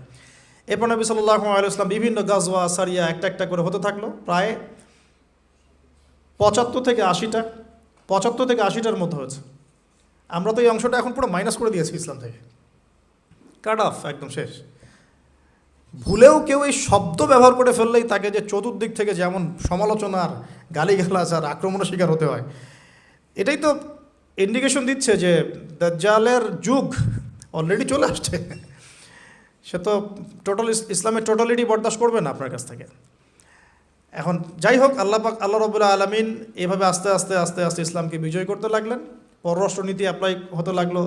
মুলকা ফারিসা ওয়া রোম, পারস্য এবং রোমের মতো বড় বড় সাম্রাজ্যের পতন ঘটতে শুরু করলো। ইসলাম পৃথিবীর বুকে শক্তিশালী হওয়া শুরু করলো। হুদাইবিয়ার সন্ধি হলো, ওমরা কাজা করলেন। তারপরে নবী সাল্লাল্লাহু আলাইহি ওয়াসাল্লাম 10 বছরের সন্ধিতে আসলেন। এই সন্ধির অল্প কিছুদিনের মধ্যেই প্রায় বিনা যুদ্ধে পুরো মক্কাটা আবার বিজয় করা হয়েছে। সুবহানাল্লাহ। কোন মক্কা? যে মক্কা থেকে সাহাবীরা রিফিউজি হয়ে অন্য জায়গায় চলে যেতেন, সেই মক্কা হলো আমাদের। কাদের হাত ধরে ভাই? সবচেয়ে বেশি মেজরিটি কারা ছিলেন? ইয়াংরা না বৃদ্ধরা? তাহলে আমি বলতে চাচ্ছি যে একটা বিগ শর্ট সময়ের মধ্যে একটা বড় হিস্ট্রি বলে ফেললাম সিরাতের। আমি বোঝাতে চাচ্ছি যে সমাজ পরিবর্তন একা একা হয়নি এবং নবী সাল্লাল্লাহু আলাইহি ওয়াসাল্লাম একা একা করেন নাই। কোরআন এবং সুন্নাহ ব্যতীত সমাজ পরিবর্তন হয়নি এবং ইয়াংদের ভূমিকা ছাড়াও সমাজ পরিবর্তন হয়নি। আর মাত্র 23 বছরে এই ঘটনাগুলো ঘটেছে। মাত্র 23 বছরে যেই মক্কা থেকে আমরা রিফিউজি হয়ে বের হয়ে গেলাম, সেই মক্কায় আমরা বীর দর্পে ফিরে আসলাম। পুরো জায়গাটা আমাদের হলো। সেখান থেকে কি ইসলাম থেমে গেল? রাসূল সাল্লাল্লাহু আলাইহি ওয়াসাল্লামের ইন্তেকালের পরেও ওখান থেকেই আবার আবু বকর সিদ্দিক রাদিয়াল্লাহু আনহু, তার প্রায় 2-2.5 বছর বলা হয়। ওমর ইবনে খাত্তাব, তারপরে প্রায় অলমোস্ট 10 ইয়ার্স বলা হয়। তারপরে উসমান বিন আফফান, তার প্রায় 12 বছর। আলী রাদিয়াল্লাহু আনহুর এরকম আরও কিছু সময়। এরপরে ক্ষমতা চলে গেল উমাইয়াদের হাতে। মুআবিয়া রাদিয়াল্লাহু আনহুর তিনি প্রায় 20 বছর শাসন করেছেন। উমাইয়ারা শাসন করেছে প্রায় 92 ইয়ার্স, প্রায় 92 বছর। তারপরে আব্বাসীয়রা এসেছে, জাব নদীর যুদ্ধ হয়েছে। এই যুদ্ধে আব্বাসী এবং উমাইয়াদের মধ্যে কনফ্লিক্ট হয়েছে। তো এই কনফ্লিক্টগুলো নিয়ে আমরা পরে কথা বলছি ইনশাআল্লাহ। বলতে চাচ্ছি আব্বাসীয়দের পরেও তুর্কি শাসন, মামলুক শাসন, কর্ডোভা ইসলামিক শাসন, আপনার এদিকে ফাতেমি সাম্রাজ্য, মোগলদের শাসন, আফগানদের, পৃথিবী এভাবেই চলেছে। প্রায় 1000-1200 বছর পৃথিবীটা এভাবেই চলেছে, যতক্ষণ পর্যন্ত আমরা পশ্চিমা সভ্যতার উত্থান দেখেছি। এরা যখন উত্থান হওয়া শুরু হলো, আস্তে আস্তে এরা সারা ওয়ার্ল্ডটাকে লাস্ট 200-300 বছরে পুরো ডমিনেট করে রেখে দেয়। এখন আমরা আবার সেই মক্কার জায়গায় চলে আসছি। একটু ভালো করে বোঝেন, আমরা কিন্তু আবার সেই মক্কার জায়গাতেই মোটামুটি চলে আসছি। আপনি বলতে পারবেন না, গলা চিপে ধরা হবে। আপনি হাঁটতে পারবেন না, পা ভেঙে দেওয়া হবে। আপনি ভালো করে বোঝেন, আপনি এগুলো করতে পারছেন না, বিকজ আপনি হালাল খেতে পারছেন না, কারণ সুদ আপনাকে খেতে হবে, ব্যাংকিং সিস্টেমে সুদ আছে। আপনি ইসলাম পালন করতে পারবেন, আমার পকেটে তাসবি আছে, নেন, আপনি তাসবি টিপেন, কোনো সমস্যা নাই। মসজিদে যান, তাসবি টিপেন, কোনো প্রবলেম নাই। বাট ইসলামের টোটালিটির কথা আপনি বলতে পারবেন না। ভিতরে চোখ দিয়ে দেখেন, আমরা কিন্তু আবার মাক্কি একটা জায়গায় চলে আসতেছি, বা এসেছি, বা আসছি, ক্রমবর্ধমান। তাহলে এই জায়গা থেকে আরেকটা উত্থান হবে ইনশাল্লাহ। কারণ শেষ হবে তো উত্থানের পরে। কিয়ামতটা কখন হবে? যখন ইসলাম আবার পৃথিবীতে বিজয়ী হবে, এবং বিজয়ী হওয়ার পর মানুষ আবার খারাপ হওয়া শুরু করবে। ওই খারাপ মানুষগুলোর সামনে কিয়ামত হবে। এই দুটো ফেজ বাকি আছে এখন। 1450 বছর গন, 1450 বছর শেষ। এবার এই ফেজটা বাকি আছে। নিশ্চয়ই আবার এই দুর্বল জায়গা থেকে ইসলাম আবার শক্তিশালী হবে, এবং ওই শক্তিশালী হওয়ার পরে আবার খারাপ মানুষদের যুগ আসবে। ওই খারাপ মানুষদের সামনে হবে কিয়ামত। এখন ওই দিকে চিন্তা না হয় আমরা বাদ দিলাম। এখন এই দুর্বল জায়গা থেকে শক্তিশালী করার জন্য সবচেয়ে বড় ভূমিকা কাদেরকে পালন করতে হবে? আমরা তো সুন্নত দেখলাম কিভাবে পরিবর্তন হয়েছে। এখন আসেন এই জায়গা থেকে একটু কাটকোটটা কিছু কথা বলে শেষ করি। যে প্রিয় ভাই বা বোনরা হয়তো শুনছেন নাকি? আচ্ছা, লাইফের ডেফিনেশন কি? লাইফের ডেফিনেশন হচ্ছে, আমরা বলি না যে আমরা অণু নিয়ে কথা বলি, পরমাণু নিয়ে কথা বলি না, আমরা গঠন একক নিয়ে কথা বলি। এগুলো তো আমরা পড়েছি, মাশাআল্লাহ, পড়ে এই পর্যায়ে এসেছি। এই যে এক একটা দিন, এক একটা রাত, এই যে সেকেন্ড, মিনিট, এগুলো হচ্ছে আমাদের জীবনের গঠন একক, তাই তো? তো লাইফ মানে এই পুরো ফেজটাকে একত্রিত করে লাইফ। তো এখন আমি যদি প্রশ্ন করি যে আপনাদের এভারেজ এজ কত, তা আপনারা বলবেন হয়তো 20 ইয়ার্স বা 25 এভারেজ। অ্যান্ড আমি যদি বলি আপনাকে যে আমাদের উম্মার গড় আয়ু কত, নবী সাল্লাল্লাহু আলাইহি ওয়াসাল্লাম বলে গেছেন 60 থেকে 65 বছর, 60 থেকে 65। তাহলে আপনার শেষের 5 বছর আপনি বাদ দেন। কথার কথা, কাঠখোট্টা কথা এই জন্য বলছি যে এটা ম্যাথামেটিক্যাল কনক্লুশন। সবার ক্ষেত্রে এটা সেম হবে না, কিন্তু আমরা একটা চিন্তা করছি, মাথায় একটা প্ল্যান করছি। শেষের লাস্ট 5 ইয়ার্স আপনি কাট অফ করেন, ধরেন 60-র মধ্যে এখন 25 আপনার গড় এজ, 25 কাটেন, বাকি আছে কতটুকু বলেন? 35, বাট হ্যাঁ 35 ইয়ার্স আপনার হায়াত বাকি আছে মনে করেন, আমার হায়াত বাকি আছে মনে করেন, কথার কথা, আল্লাহু আ'লাম বিস-সাওয়াব। তা আপনার প্ল্যান কি লাইফকে নিয়ে? কাটকোট থাক, যেটা শব্দটা বললাম একটু এই জন্য বলছি যে এখন আপনার একটা আঘাত লাগতে পারে। 25 ইয়ার্স ফ্রম ইয়োর লাইফ, এটা গন কেস, শেষ। এই 25 বছর আপনি কি করেছেন? Really what have you done? কী করেছেন আপনি এই 25 বছরে? সত্যি সত্যি কি 25 পারা কোরআন পড়েছিলেন কিনা? 25 বার কোরআন দেখেছেন কি চোখ দিয়ে? 25 বার নামাজের জন্য মসজিদে গিয়েছেন কিনা? Just ask yourself. মানে এই কথাগুলো আপনি আপনাকে আজকে রাত্রে জিজ্ঞাসা করবেন। আপনি 25 বছরে সম রেখেছেন কয়টা? ধরেন ফরজ হয়েছে বুঝলাম 10 বছরের পরে, 15 বছর হিসাব করেন তাহলে। 15 বছর কয়টা বই পড়েছেন? কতদিন পড়েছেন? কয় ওয়াক্ত নামাজ পড়েছেন? কত টাকা সাদাকা করেছেন? দিনের জন্য কি করেছেন যেটা করলে ওই যে দুর্বল জায়গা থেকে দিনটা আবার শক্তিশালী হতো? কারণ একা তো হয়নি, সামগ্রিকভাবে হয়েছে। 23 বছরে সামগ্রিকভাবে হয়েছে, দিন তো একা বিজয় হয়নি। তো এই কঠিন ক্যালকুলেশনটা করার পরে এটাও করেন এটাও করেন প্লিজ যে 25 বছরে পাপগুলো কী কী করা হয়েছে, এই 25 বছরে পাপগুলো কী কী করা হয়েছে, কোনো একটা পাপ বাকি আছে কিনা যা করা হয় নাই। 25 ইয়ার্সের মধ্যে অনেকেই জিনা করেছে, অনেকেই, আমি আপনাদের কথা বলছি না, এভারেজ আমি পুরো বাংলাদেশের ইয়াং জেনারেশনের কথা বলছি। 25 বছরের ইয়াং এই প্রজন্মটা, এই লেটেস্ট যে প্রজন্মটা, এদের অনেকেই জেনা করেছে, বিবাহ বহির্ভূত সম্পর্ক। এবং আমরা এখন জেনাকে অনেক সময় উস্কেও দেই, আমরা অনেক সময় এটাকে প্রমোটও করি, আমরা এটাকে ফ্যাশনও মনে করি। কারণ আমাদের ঢাকায় মানুষ বলে যে তোর গার্লফ্রেন্ড নাই, এটাই এটাই এটাই হচ্ছে ওদের কাছে অবাক করা বিষয়। সবাই ঘুরে, ঈদের দিন তুই ঘুরতে পারিস না? আমাদের ফ্যামিলির মধ্যে একজন বলতেছিল তার মেয়েকে, সবাই ঈদের দিনে বাইরে যায়, তুই যেতে পারস না? ঢাকায় এভাবে কথা বলে। তার মানে এটাই ফ্যাশন, মানে আমরা জেনাকে উস্কেও দিচ্ছি। তার মানে 25 বছর আমরা অনেকে জেনাও করেছি।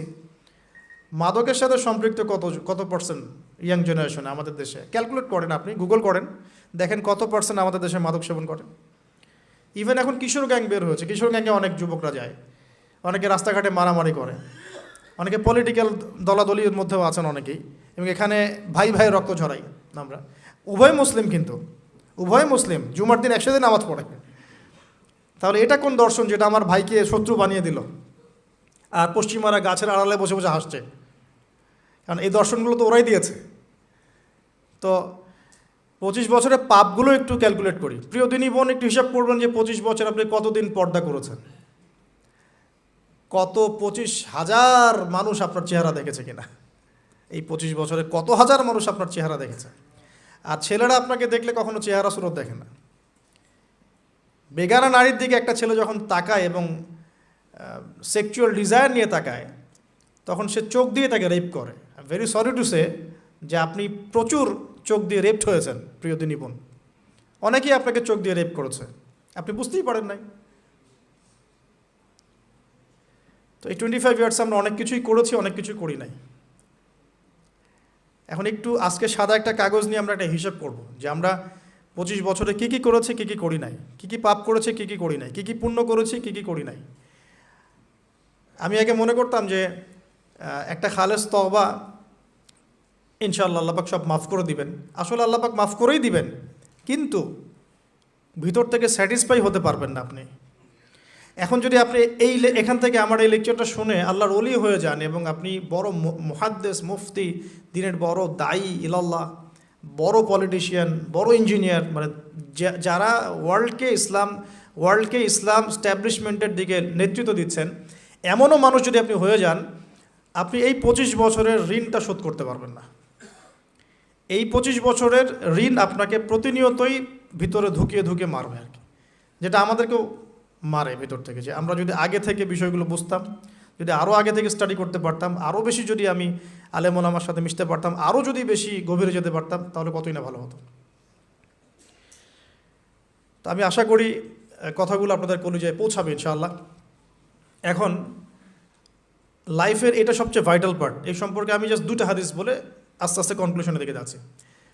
নবী সাল্লাল্লাহু আলাইহি ওয়াসাল্লাম বলছেন যে 7 শ্রেণীর মানুষকে আল্লাহ পাক কিয়ামতের দিনে আরশের ছায়া দিবেন। কত শ্রেণী ভাই? তার মধ্যে সেকেন্ড শ্রেণীটা হচ্ছে সেই যুবক নাশা ফি ইবাদাতিল্লাহি তাআলা, যে আল্লাহ পাকের ইবাদতে তার যৌবনকালটা কাটিয়ে দিয়েছে।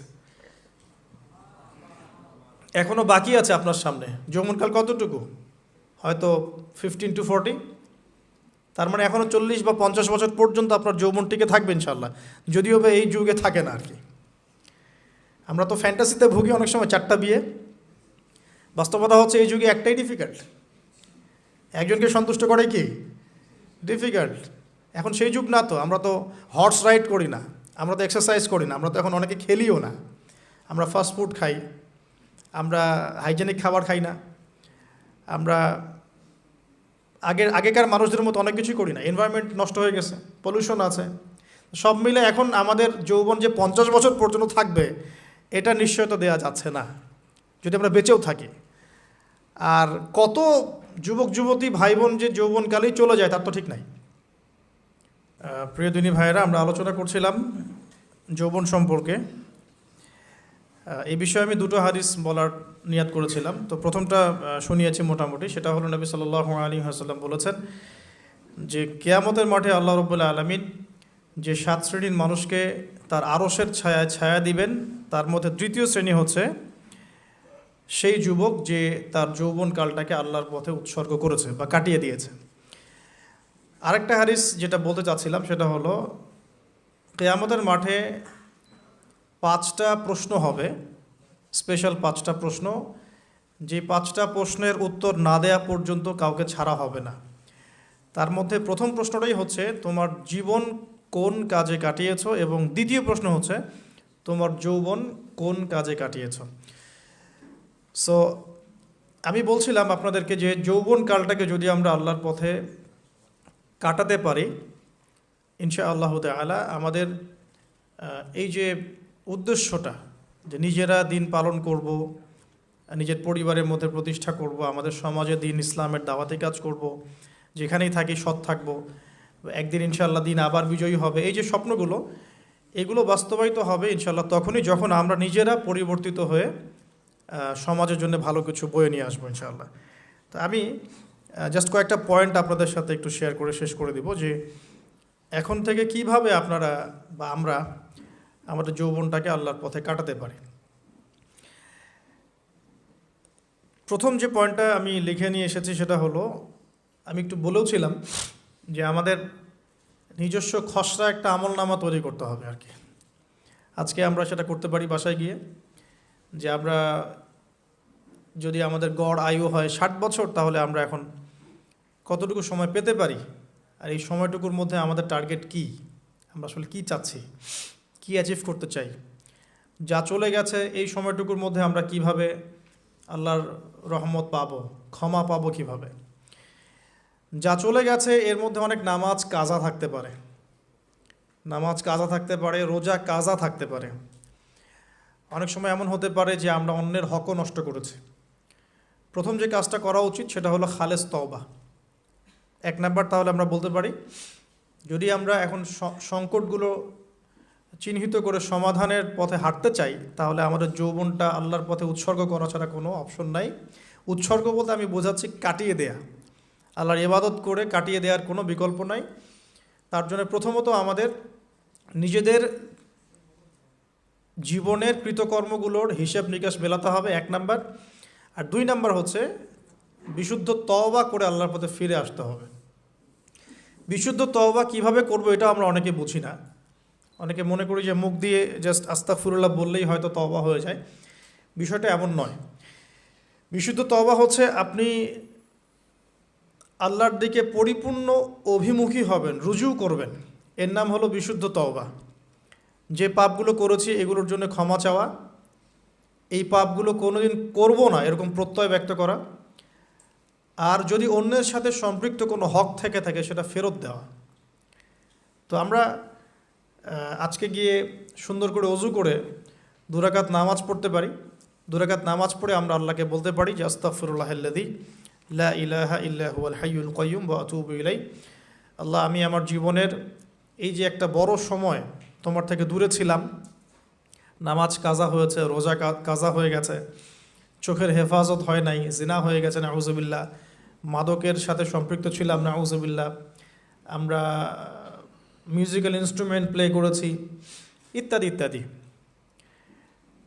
এগুলো থেকে আল্লাহ আমরা আজকে তোমার কাছে তওবা করছি, ক্ষমা চাচ্ছি, এবং আগামী দিনগুলোতে তোমার হুকুম আহকাম মেনে চলার তৌফিক চাচ্ছি। 2টো জিনিস খুব প্রয়োজন, একটা হলো তৌফিক, একটা হলো দোয়া। আপনার প্রচেষ্টা আল্লাহর কাছে দোয়া করতে থাকা এবং আল্লাহর কাছে তৌফিক কামনা করতে থাকা। আল্লাহ পাক যাকে ইচ্ছা তাকে তৌফিক দিয়ে থাকেন। আল্লাহ রাব্বুল আলামিন যাকে ইচ্ছা তাকে তৌফিক দিয়ে থাকেন। যে আল্লাহর কাছে যত বেশি চাইবে আল্লাহ পাক তত বেশি দিবেন ইনশাআল্লাহ। তো এই জন্য চেয়ে নিতে হবে, প্রথমত চেয়ে নেবেন যে আল্লাহ আপনি আমাকে তৌফিক দিন যাতে করে আমি আমার পুরো জীবনটাকে আপনার ইবাদতে কাটাতে পারি, আরশের ছায়ায় ছায়া পেতে পারি। আল্লাহ কবুল করুন, আমিন। এখন ইস্তেগফার করার পর যার যার হক তাকে তাকে ফিরিয়ে দেওয়া উচিত। যদি আপনি বা আমি আল্লাহ না করুক কারো হক নষ্ট করে থাকি, সেটা ফিরিয়ে দিতে হবে। এই হক নষ্ট ফিরিয়ে দেওয়ার মানে এটা নয় যে গার্লফ্রেন্ডকে কথা দিয়েছিলেন বিয়ে করবেন, সেখান থেকে ফিরে আসা যাবে না। ব্যাপারটা কিন্তু এমন নয় আর কি। এরকমও প্রশ্ন আমাদের কাছে অনেকে করেছেন যে আমি তো আমার গার্লফ্রেন্ডকে কথা দিয়েছিলাম যে আমি তোমাকে ছাড়া আর কাউকে বিয়ে করব না, তো এখন কি আমি ফিরে আসলে, তওবা করে ফিরে আসলে কি এর জন্য আল্লাহ আমাকে ধরবেন কি না? মনে রাখবেন, শয়তান হচ্ছে এই পৃথিবীর সবচাইতে ইন্টেলেকচুয়াল প্রাণী। সিরিয়াসলি, ও যে এত বেশি স্মার্ট যেটা আমাদের চিন্তার বাইরে। যখন শয়তান সরাসরি মানুষকে পথভ্রষ্ট করতে ব্যর্থ হয়, তখন কিছু নেক সুরত ধারণ করে। দিনী ভাই দিনী বোন, এটা নেক সুরত, ঠিক আছে। তারপরে দাড়ি টুপিওয়ালা মানুষের মধ্যে এটা ঢুকিয়ে দেওয়া যে আমি তো অনেক আবেদ মানুষ, পরহেজগার, ওরা তো ককরোচ। দেখবেন বেশি না, 1 মাস যদি কেউ নামাজ পড়ে, 1 মাসে 10টা বই পড়াশোনা করে, ইসলাম সম্পর্কে একটু ঘাটাঘাটি করা শুরু করে, অন্যদের সাথে কথা বলার ক্ষেত্রে তার যে বডি ল্যাঙ্গুয়েজ, এটা খেয়াল করবেন। তো শয়তান কিন্তু অনেক স্মার্ট, এভাবে শয়তান অনেকভাবে মানুষকে প্রতারিত করতে পারে। সো শয়তানের নেক্সট শুরুতে ধোকায় পা দিবেন না। আল্লাহ পাক আমাদের সবাইকে হেফাজত করুন, আমিন। খুব ভালো একটা কাজ করছি মনে করেন, একটা বড় প্রজেক্ট করছি সারা বাংলাদেশ ব্যাপী, একটু মনের মধ্যে ঢুকিয়ে দিল যে মানুষ তো দেখুক, মানুষ ভালো বলুক, যথেষ্ট আমল ধ্বংস হওয়ার জন্য। এতটুকু যথেষ্ট আমল ধ্বংস হয়ে যাওয়ার জন্য। আল্লাহ মাফ করুক আমাদেরকে। তো প্রথমে প্রিয় ভাই, তওবা করে ফিরে আসা, যার যার হক তাকে তাকে ফেরত দিয়ে দেওয়া। এরপরের সবচাইতে ইম্পর্ট্যান্ট জায়গাটাই হচ্ছে ইলম অর্জন করা। যেখানে আছেন সেখানেই থাকবেন, মানে যে প্রতিষ্ঠানে যে সাবজেক্টে পড়ছেন, এখন আপনাদের প্রায় জীবনের 20টা বছর চলে গেছে, এখন সবার পক্ষে আবার ইউটার্ন করে জিরো থেকে স্টার্ট করা পসিবল না, এবং এটা বুদ্ধিমানের কাজও হবে না। ওই সেকশনে যারা আছেন তাদের সংখ্যা কিন্তু প্রচুর, যারা দিনী লাইনে পড়াশোনা করছেন, ঠিক আছে। আল্লাহ চাইলে তাদের মধ্য থেকেই ইনশাআল্লাহ এমন অনেক বড় বড় মুফতি, মুহাদ্দিস, ইমাম তৈরি হবেন, যারা ধর্মীয় অঙ্গনে নেতৃত্ব দিবেন ইনশাআল্লাহ। আর যদি দেখা যায় তারা তাদের দায়িত্ব পালন না করেন, তখন আল্লাহ পাক জেনারেল থেকে মানুষ উঠায় নিয়ে আসবেন। এটা আল্লাহ পাকের কৌশল, আল্লাহ পাক করতে পারেন। এখন আপনি কি করবেন? যেহেতু আপনারা 20-25 বছর পার করে আসছেন, যে সাবজেক্টে পড়ছেন কন্টিনিউ করতে থাকবেন। যদি এনভায়রনমেন্ট থাকে ফ্রি মিক্সিংয়ের, এখানে আপনি আপনার চোখকে হেফাজত করার চেষ্টা করবেন সর্বোচ্চ। এ ব্যাপারে আমি একটা বই সাজেস্ট করি, এই বইটা পড়লে ইনশাআল্লাহ আপনার অন্তরের মধ্যে এই বিষয়গুলো কমে আসবে ইনশাআল্লাহ। সেটা হলো তাসকিয়া, ও আরেক নামে এসেছে, সেটা হলো তাসাউফ ও আত্মশুদ্ধি। তাসাউফ ও আত্মশুদ্ধি পুরো ওয়ার্ল্ডের ওয়ান অফ দ্য মোস্ট, বলবো যে অনারেবল একজন আলেমে দিন, টপ 10-এর মধ্যে একজন, আল্লামা তাকি উসমানী দামাত বারাকাতুহু, তার লেখা বই তাসাউফ ও আত্মশুদ্ধি। বাংলাদেশে যে মাকতাবাতুল আশরাফ তারা প্রকাশ করেছে। এই বইটা যদি পড়েন, আপনার মনের মধ্যে নফসের যে খারাপ রিপুগুলো, এগুলো আস্তে আস্তে কমতে থাকবেন সব। এবং এই বইটা আমি বলি যে বারবার পড়া উচিত। হ্যাঁ, তো আল্লাহ তৌফিক দান করুন। এখন পুরোপুরি ট্র্যাক চেঞ্জ করতে যাবেন না, আপনি আপনার ট্র্যাকেই থাকবেন। এখন এই ট্র্যাকে থেকে আপনি কিভাবে ইসলামিক বেসিক জ্ঞান অর্জন করবেন, কিভাবে পসিবল? কঠিন, অসম্ভব কিছু না, কঠিন। আমি অভিজ্ঞতা থেকে বলি আমার মতো করে। ফার্স্ট অফ অল, একজন বিজ্ঞ কারি সাহেব, হাফেজে কোরআন বা কারি, প্রাথমিক স্টেজ বলছি, বিজ্ঞ একজন কারি সাহেব বা হাফেজে কোরআন, যার সাথে আপনার ভালো সম্পর্ক বা যাকে আপনি চিনেন, রিনাউন্ড, বা যিনি খুব কোঅপারেটিভ, আপনাকে সময় দেন, টাইম দেন, এরকম কারো কাছে গিয়ে আপনি কোরআন তেলাওয়াত করা শিখবেন আগে। ফার্স্ট অফ অল এটা কাজ, কোরআন তেলাওয়াতটা আগে শিখবেন। আমি তো যে দুঃখ করে বলি, কষ্ট করে বলি, যে আমাদের এই দিনী অঙ্গনে এমন অনেক মানুষ আছে যারা ইভেন কোরআন রিসাইট পর্যন্ত করতে না পেরেও অনেক বড় বড় জায়গায় অভিনয় করেন, দিনিয়াতের অভিনয় করে যান, নিজের সাথে অভিনয় করে যান। অনেক সময় উদ্ধতাবশত বড় বড় আলেমদেরকে বাহাসের জন্য চ্যালেঞ্জ করে থাকেন, অথচ কোরআন তেলাওয়াত শুদ্ধ না। কোরআন তেলাওয়াত শুদ্ধ না মানে নামাজই হচ্ছে না। কোরআন তেলাওয়াত শুদ্ধ না মানে কি? নামাজ হচ্ছে না। কবুল করার মালিক তো আল্লাহ, শর্ত তো এটা। কবুল করার মালিক তো আল্লাহ। আল্লাহ পাক চাইলে কেউ এক ওয়াক্ত নামাজ না পড়লেও তওবা করে ফিরে আসছে মৌতের আগে, হয়তো আমরা জানি না, আল্লাহ মাফ করে দিয়েছেন, হতে পারে না? কিন্তু এটা তো শর্ত, কোরআন তেলাওয়াত তাজবিরের সাথে শিখতে হবে। তো এখানে যদি একজন আলেম থাকেন, একজন কারি থাকেন, হাফেজ থাকেন, তার কাছে আপনারা ব্যাচ করে পড়লেন, অথবা সে যদি কোনো ইনস্টিটিউট খুলে সেখানে আপনারা একটু সময় দিলেন, বা যারা পড়তে জানেন আবার মস্ক করে নিলেন। ফজরের পর 1 ঘন্টা, সপ্তাহে 3 দিন, 3 মাস এনাফ। ফজরের পর 1 ঘন্টা, সপ্তাহে 3 দিন, আপনার 2 থেকে 3 মাস যথেষ্ট। কোরআন তেলাওয়াত আপনি শিখে ফেলবেন ইনশাআল্লাহ। এটা প্রথম কাজ। এটা না করে পরের কাজগুলো আসলে পসিবল না। এগুলো জাতামাতা কাজ হয়ে থাকবে, এগুলো মানে পূর্ণতা পাবে না। প্রথম কাজটাই কোরআন তেলাওয়াত শেখা। এরপরে আপনার অনেকে তাবলিগ জামাতে সময় দেন, সময় দিবেন।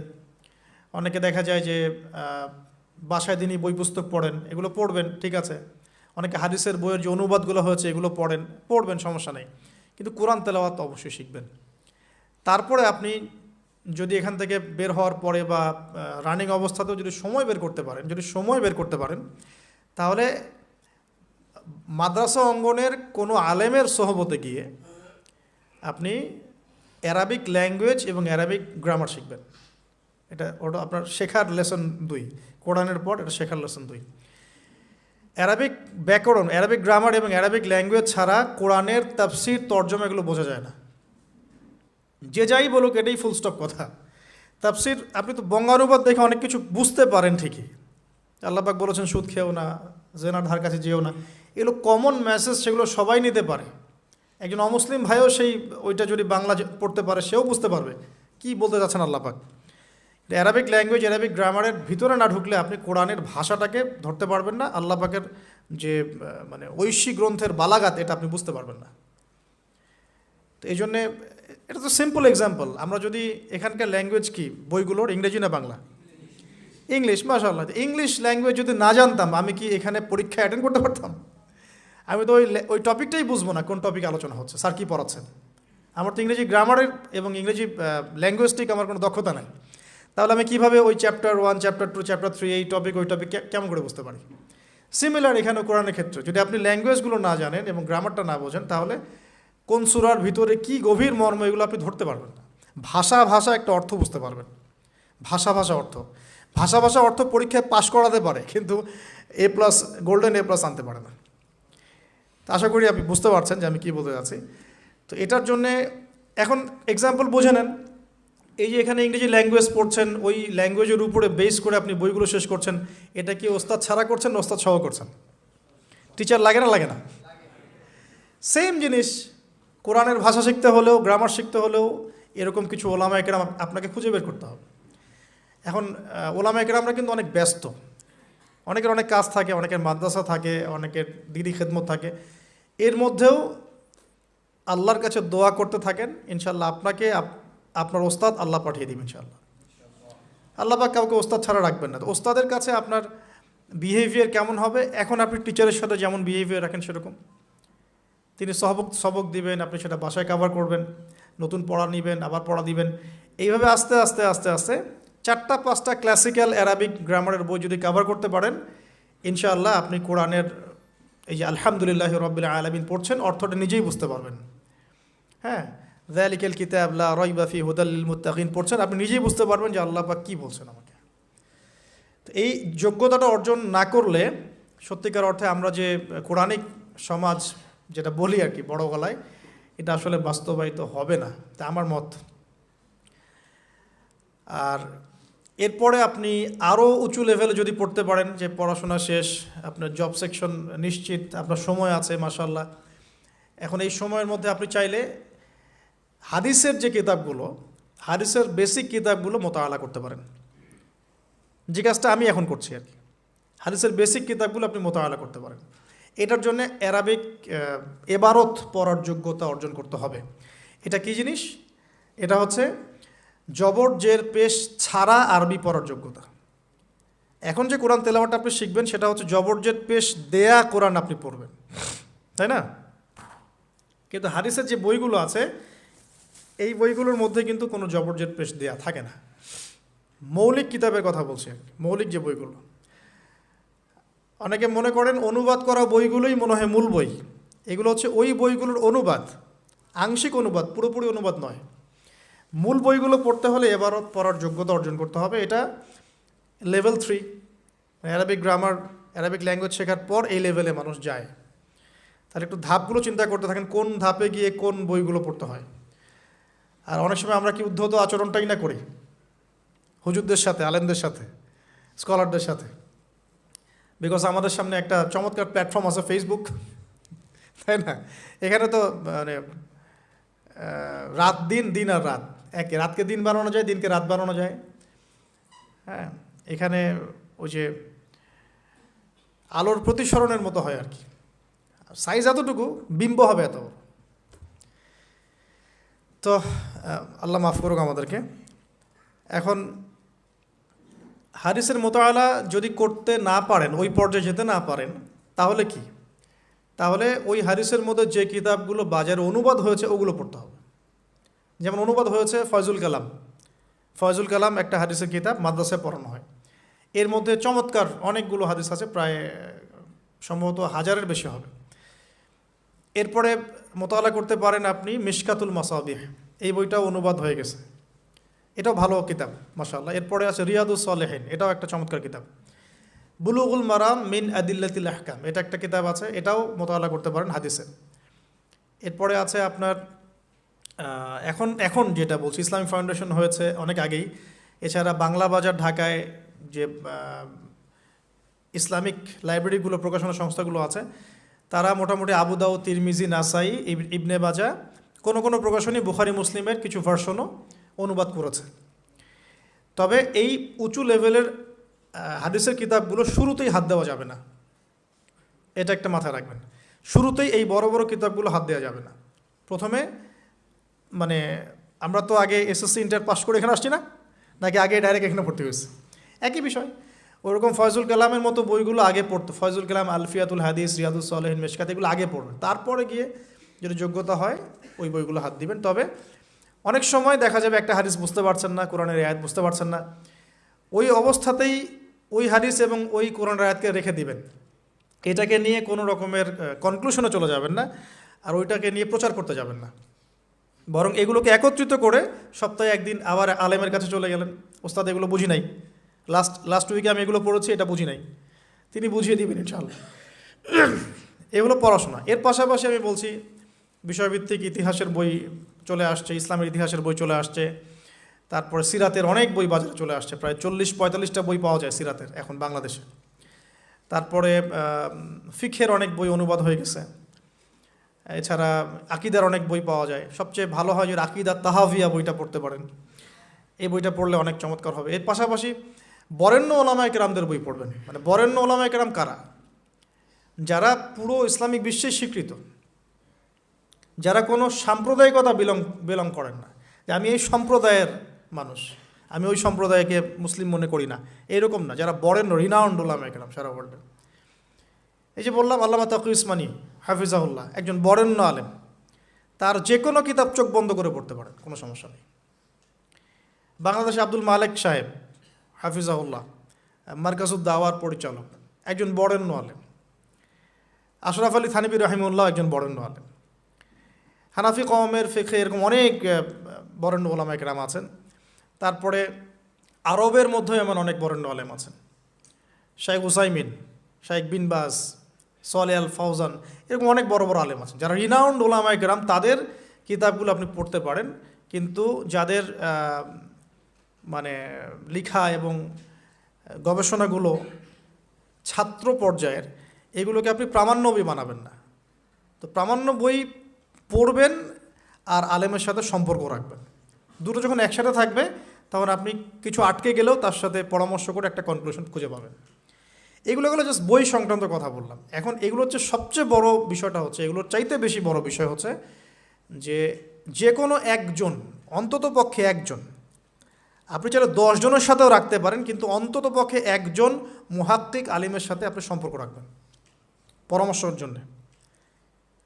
অন্তত পক্ষে একজন মুহাক্কিক আলেমের সাথে, মানে হকপন্থী মুহাক্কিক আলেমের সাথে আপনি সম্পর্ক রেখে চলবেন। এটা অনলাইনের যুগ, এটা তো কিন্তু সহজ। আর এই সম্পর্ক শুধু অনলাইন কেন্দ্রিক হবে এমনটাও বলছি না। তার সাথে সাক্ষাৎ করবেন, তার কাছে নসিহত নেবেন, তার কাছে গিয়ে কিছু পড়বেন, হ্যাঁ, তাকে দেখবেন তিনি কিভাবে আমল করেন, ব্যক্তি জীবনে তিনি কেমন, তিনি আপনাকে কী নসিহত করেন, তার সাথে মিশবেন। সোহবত মানে কি? মানে আমরা কি শুধু টিচারদের মানে পড়াশোনাগুলোই ফলো করি না, টিচারকে দেখিও বটে। আমরা বস্তুবাদী এডুকেশনের ক্ষেত্রে হয়তো অত কেয়ার করি না, টিচার যেটা পড়াচ্ছেন ওটা জাস্ট টুকে নেই, পরীক্ষা পাশ করলেই হইল। আমরা টেন্ডেন্সি এমন, কিন্তু ইসলামিক এডুকেশনটা কিন্তু এমন নয়। সাহাবায়ে কেরাম রাদিয়াল্লাহু আনহুম আজমাইন তারা এই আমাদের মতো কাগজের বই পুস্তক পড়ে ইসলাম শেখেন নাই। কীভাবে শিখেছেন তাহলে? সরাসরি নবীকে দেখে শিখেছেন। নামাজ পড়তে গিয়েছেন, দেখেছেন নবী কেমন করে নামাজ পড়েন, দেখছেন নবী কেমন করে হাঁটেন, দেখছেন নবী কেমন করে কাপড় পরেন, দেখছেন নবী কেমন করে আতর ইউজ করেন, কেমন করে তিনি হাসেন, কেমন করে মানুষের সাথে মেশেন, হ্যাঁ, কথা বলার সময় কেমন করে মানুষের দিকে তাকান। খুঁটে খুঁটে একটা একটা করে নিয়ে হাদিসের এক একটা অধ্যায় রচিত হয়েছে। নবী কেমন করে তাকান, নবী কেমন করে মেসওয়াক করেন, নবী কেমন করে হাসেন, এগুলো আপনি অধ্যায় পাবেন। ইভেন আপনি অধ্যায় পাবেন নবী কেমন করে চুল আঁচড়ান। তাহলে আপনি দেখেন সাহাবীরা কীভাবে খুঁতে খুঁতে নবীকে দেখেছেন। বলা হয় আব্দুল্লাহ বিন মাসউদ রাদিয়াল্লাহু আনহু সম্পর্কে, তিনি নবীকে এত বেশি কপি করতেন হাঁটা চলা কথাবার্তায় যে নবী সাল্লাল্লাহু আলাইহি ওয়াসাল্লামের পরের যুগের অনেক মানুষ এসে দ্বিধাদ্বন্দ্বে পড়ে যেত যে রাসূল সাল্লাল্লাহু আলাইহি ওয়াসাল্লামকে দেখছি নাকি। এমনভাবে কপি করতেন, এমনভাবে। সো এখানে আমি সোহবতের বিষয়টা বোঝাতে যাচ্ছি যে যে কোনো অন্ততপক্ষে একজন মুহাক্কিক আলেমের সাথে সম্পর্ক রাখবেন। অন্তত একজন, আপনি চাইলে 10 জন 20 জন 50 জনের সাথে রাখতে পারেন। অন্ততপক্ষে একজন যাকে দেখে আপনি শিখবেন, আপনার স্টাডিগুলোকে আপনি যেটা সমস্যা ফেস করছেন সেগুলোকে তার সামনে পেশ করতে পারেন। এটা আমি খুঁজে দিব না আপনাদেরকে, নাম বলেও দিব না, আমি কার কার সাথে সম্পর্ক রেখে চলি এটা আমি বলবো না, এটা আপনাকে খুঁজে বের করতে হবে। তবে এখানে আমি একটা কথা বলে দিব যে যেহেতু আমরা সব সাধারণ মানুষ, কারণ আমরা তো কেউ স্কলার নই এখানে, আমরা কেউ মানে যেটা বলি যে মুজতাহিদ, ইজতেহাদ করার যোগ্যতা রাখি না আমরা এখানে কেউ। সেক্ষেত্রে অবশ্যই আমাদেরকে পূর্বসূরি ওলামায়ে কেরামদেরকে ফলো করতেই হবে। কারণ কোরআন সুন্নাহ নতুন করে গবেষণা করে আপনি তো সব মাসআলা বের করতে পারবেন না। এই কারণে আমাদেরকে মাযহাব মানতে হয়, এটা খারাপ কিছুই না। এটা নিয়ে অনেক কথা সমাজে এখন শুনি, দেখি, দরকার নাই, আমরা লা মাযহাবি, আমরা এইটা আমরা সেইটা। এগুলো আসলে বোগাস কথাবার্তা এবং সমাজ বিভক্তকরণের মূল হাতিয়ার এগুলো হয়ে গেছে এখন। সমাজের ইউনিটি নষ্ট করবেন কেন? কোরআন এবং সুন্নাহ আল্লাহ ফলো করতে বলেছেন, দ্যাটস অল। আর কোরআন সুন্নাহ আপনি কি এখন আমি যদি আপনাকে কোরআন এই যে দিলাম, নেন কোরআন, নেন তাফসির ইবনে কাসির, নেন তাফসির জালালাইন, নেন আপনি তাফসিরে মারিফুল কোরআন, নেন এইটা, এই যে বুখারী নেন, মুসলিম নেন, তিরমিজি, আবু দাউদ, নাসাই সব নিয়ে নেন। এখন আপনি কি গবেষণা করে সব মাসআলা আমাকে দিতে পারবেন? ইম্পসিবল আমার পক্ষে, এখন ইম্পসিবল একটা। তাহলে এগুলো যারা গবেষণা আগে করেছেন তাদের কিতাব তো আমাদেরকে পড়তে হচ্ছে। এটাই হলো তাদের মত নেয়া, তাদের মত অনুযায়ী পথ চলা। তো এই জিনিসগুলো নিয়ে যারা বাড়াবাড়ি করছে এটা খুবই দুঃখজনক। যে অবশ্যই কোরআন সুন্নাহকে ফলো করতে হলে আমাদেরকে হকপন্থী উলামায়ে কেরামের সোহবতে যেতেই হবে। তাদের বইপত্র, লেকচার, তাদের নসিহত, তাদের ফিকহের কিতাব এগুলো আমাদের ঘাঁটতে হবে। আদারওয়াইজ আমরা সরাসরি কোরআন সুন্নাহর দাবি করলেও মানতে পারবো না। সরাসরি কোরআন সুন্নাহ মানিয়ে দাবি করলেও মানতে পারবো না, বিকজ আমি তো কোরআন সুন্নাহর সব জ্ঞান রাখি না। ক্রিপ্টোকারেন্সি হালাল না হারাম আমি যদি আপনাকে এখন প্রশ্ন থ্রো করে দিই, নেন সব বই দিয়ে দিলাম কোরআন সুন্নাহর, আপনি কি ঘেটে আমাকে অ্যান্সার দিতে পারবেন? তাহলে এটা ঘাটবে কারা? যারা এটা ঘাটার যোগ্যতা রাখে। তারা ঘেটে যখন একটা প্যানেল করে একটা ফতোয়া যখন আসবে যে না এটাই, তখন আমরা সেটাকে ফলো করব। That's all. এই জিনিসটা রাসূল সাল্লাল্লাহু আলাইহি ওয়াসাল্লামের যুগেও ছিল, সাহাবীদের যুগেও ছিল, তাবেঈনদের যুগেও ছিল, এটা আস্তে আস্তে চলে আসছে এই পর্যন্ত। তো এখানে ক্লাসিক্যাল যে ইসলাম চলছে এখানে থাকলে আপনার বিভ্রান্ত হওয়ার কোনো চান্স নাই। কিন্তু এর আশপাশে ব্যাঙের ছাতার মতো অনেক মতাদর্শ এসেছে এখন, নতুন নতুন অনেক। এগুলোতে পা দিলে নেক্সট শুরুতে ধোকা খাবেন শয়তানের মতো। ওই যে বললাম শয়তান নেক্সট শুরুতে ধোকা দেয়, মনে হবে যে আমি তো সরাসরি কোরআন সুন্নাহ ফলো করি, আদতে আপনি কোরআন সুন্নাহই ফলো করছেন না। আদতে আপনি কোরআন সুন্নাহর কিছুই ফলো করতে পারবেন না, বা ফলো করলেও আংশিক পারবেন, আংশিকটা পারবেন না। একটা মাসআলা মনে করেন, একটু বলেন এই জায়গায়, একটা মাসআলা মনে করেন এসেছে যে আমরা বর্তমান অর্থ ব্যবস্থায় আমরা কিভাবে আমাদের ব্যাংকিং সিস্টেমটা সাজাবো, ধরেন একটা মাসআলা এসেছে। এখন এই বিষয়ে যদি আমরা ইকোনমিক্সের উপর দক্ষ ওলামায়ে কেরামদের শরণাপন্ন না হই, আমরা কি অ্যান্সার নিতে পারবো? আমি কি পারবো উত্তর দিতে? আপনি কি পারবেন? যে কোরআন এবং সুন্নাহ গবেষণা করেছেন এবং যার কাছে অর্থনীতির জ্ঞান আছে, ওই রকম মহাক্কিক কোনো আলেম আপনাকে বলতে পারবে এখন আমাদের কী করা দরকার। এই জিনিসটাই যদি আমরা বাংলাদেশের সংবিধান সম্পর্কে জানতে চাই, আমাদেরকে আইনজীবীর কাছে যেতে হবে। আমরা যদি রোগ নির্ণয় করতে চাই, ডক্টরের কাছে যেতে হবে। এখানকার ইঞ্জিনিয়ারিং যা পড়ানো হয়, আমি কি সেটা বলতে পারবো? তাহলে আমাকে এখানকার স্যারের কাছে যেতে হবে, স্যার এখানকার বিষয়টা কী আমাকে একটু বুঝাই দেন। তখন তিনি তার জ্ঞান থেকে এবং তার জ্ঞানের সোর্স থেকে ঘেটে ঘেটে আমার জন্য কিছু সমাধান বের করে দিবেন, আমি তো সেটা ফলো করব। তো এই ফলো করা জিনিসটাকে যারা নেগেটিভলি উপস্থাপন করছেন, এটা ঠিক না। এটা একটা উদ্ধত আচরণ হচ্ছে, অহংকার হচ্ছে। এখন এরপর কি? এরপরে আপনি পড়াশোনা চালিয়ে গেলেন, আলেম আপনার কাছে পরিচিত আছেন, আপনি টাচে আছেন, পড়াশোনা করছেন, কোরআন হাদিস মোতালা করছেন, মাশাআল্লাহ দ্বীনের জ্ঞান অর্জন করছেন। এখন আপনি আপনার সাধ্যমতো দাওয়াতি কাজ করবেন। যতটুকু দাওয়া আপনার দেওয়ার যোগ্যতা আপনি অর্জন করেছেন বা পারছেন, অতটুকু ছোট ছোট করে 5 মিনিট 10 মিনিট, একটা হাদিস 2টা হাদিস, এভাবে মানুষের মধ্যে ইসলামটাকে প্রচার করতে থাকেন ইনশাআল্লাহ। তবে যে বিষয়গুলো নিয়ে সমাজে ইখতিলাফ দ্বন্দ্ব দেখা যায়, এগুলো নিয়ে আপনি কথা বলতে চান না। এগুলোর কোনো সমাধান নাই, মানে এগুলো কখনো শেষ হবে এমনটা মনে হচ্ছে না। ইলা ইয়াউমিল কিয়ামা, কিয়ামত পর্যন্ত এগুলো শেষ হবে এমনটা বোঝা যাচ্ছে না। এই জন্য আমরা এখানে আগুন আর উস্কে দেওয়ার দরকার নাই। আপনি আপনার কাছে যেটা ভালো লাগে ওই মানহাজ, ওই মাযহাবটা ফলো করতে থাকেন ইনশাআল্লাহ। সাহাবীদের যুগ থেকে এরকম ইখতিলাফ কিন্তু ছিল, তাই বলে কেউ কাউকে তারা এরকম তুই কাফের হয়ে গেছিস এরকম কখনো কথা কেউ বলে নাই, যেটা আমাদের পান থেকে চুন খসলে মানুষ বলে দেয়। তো এরকম জায়গায় যায় না, এটা তাস্কিয়া নষ্ট হয়ে যাবে, আপনার মনের তাস্কিয়া নষ্ট হয়ে যাবে। এখন এরপরে আপনি বা আমি আমাদের কর্মক্ষেত্রটা সাজাবো। যেহেতু আমাদের এখন মাশাআল্লাহ পড়াশোনা হচ্ছে, আলেমদের সাথে আমরা সম্পর্ক রাখছি, শেষ করছি, একটু ধৈর্য ধরেন। কর্মক্ষেত্রটা আমরা সাজাবো। এখন আপনারা বের হয়ে যাবেন, জবে চলে যাবেন মাশাআল্লাহ। এখানে কি, এখানে এমন একটা বিষয় খুঁজে নেওয়ার চেষ্টা করেন যে আপনার যাতে দুনিয়ার আর্নিংসটাও চলে আসে এবং পরকালেরও কাজ হয়। এক্সাম্পল দিচ্ছি আমি একটা, ধরেন যে আমার 4-5টা মাদ্রাসা আছে, কথার কথা, আমি বিভিন্ন মাদ্রাসায় পড়াই। এখানে কি হচ্ছে, আমি ইলম শিক্ষা দিচ্ছি, আমার নিজের চর্চা থাকছে, আমি সেখান থেকে কিছু হালকা পাতলা কিছু বেতনও পাচ্ছি, আমার পরিবার চলে যাচ্ছে। তো পুরো লাইফের পুরো কাজগুলোই কিন্তু তখন দিন কেন্দ্রিক হয়ে গেল, তাহলে সে বেশি লাভবান হলো। এখন আপনাদেরকে এরকম সুযোগ বের করতে হবে যে আপনারা এমন এমন কিছু ক্ষেত্রে যাবেন যেখানে ওই কাজটাই ইবাদত বলে কাউন্ট হবে। টাফ কিন্তু ইম্পসিবল না। বা যদি এমন জব নাও পাওয়া যায়, আপনি হালাল কোনো বৈধ জবে থাকলেন, আপনার রিজিকের একটা অংশ থেকে আল্লাহর পথে সদকা করলেন। আল্লাহ পাকে এর বেশি কিছু আপনার কাছে চাচ্ছেন না। জাকাত ফরজ হয়ে গেলে জাকাত দিলেন, নফল দান সদকা করলেন, এতটুকু। আপনার পরিবারের পেছনে খরচ করলেন, আল্লাহর হক আদায় করলেন, জনগণের আমরা যেটা বলি মানুষের হক সেটা আদায় করলেন। এরপরে আপনার আসবে বিয়ে শাদীর ব্যাপার স্যাপার। বিয়ে শাদীর ব্যাপার স্যাপার আগে আনলাম না কেন? কারণ ওই আত্মনির্ভরশীল না হলে তো মেয়েরা আপনার কাছে আসবে না। ওটা প্রেম করতে পারে, কিন্তু বিয়ের সময় তারা খুব সচেতন। বিয়ের সময় তারা অনেক বেশি কনসিয়াস যে না, সে কী করে এটা দেখতে হবে। এবং মেয়ের বাবা মার প্রথম প্রশ্নই হবে আপনি করেন কি। আপনি সুফি মানুষ, মনে করেন আপনি হচ্ছেন কি বলবো, যে আপনি হচ্ছেন মুহাদ্দিস, আপনি মুফতি, আপনি হচ্ছেন মুফাসসিরে কোরআন, কোনো দাম নাই। মেয়ের মায়ের কাছে এটার কোনো দাম নাই, মেয়ের বাবার কাছে এগুলো কোনো সাবজেক্ট না। ইল্লা মাশাআল্লাহ, এর বাইরেও কিছু মানুষ আছেন, কমন একটা ট্রেন্ড বললাম। প্রথম কোশ্চেন তারা করবেন যে আপনার স্যালারি কত, এবং আপনার জব আছে কিনা, আপনার বাড়ি আছে কিনা, ইত্যাদি ইত্যাদি।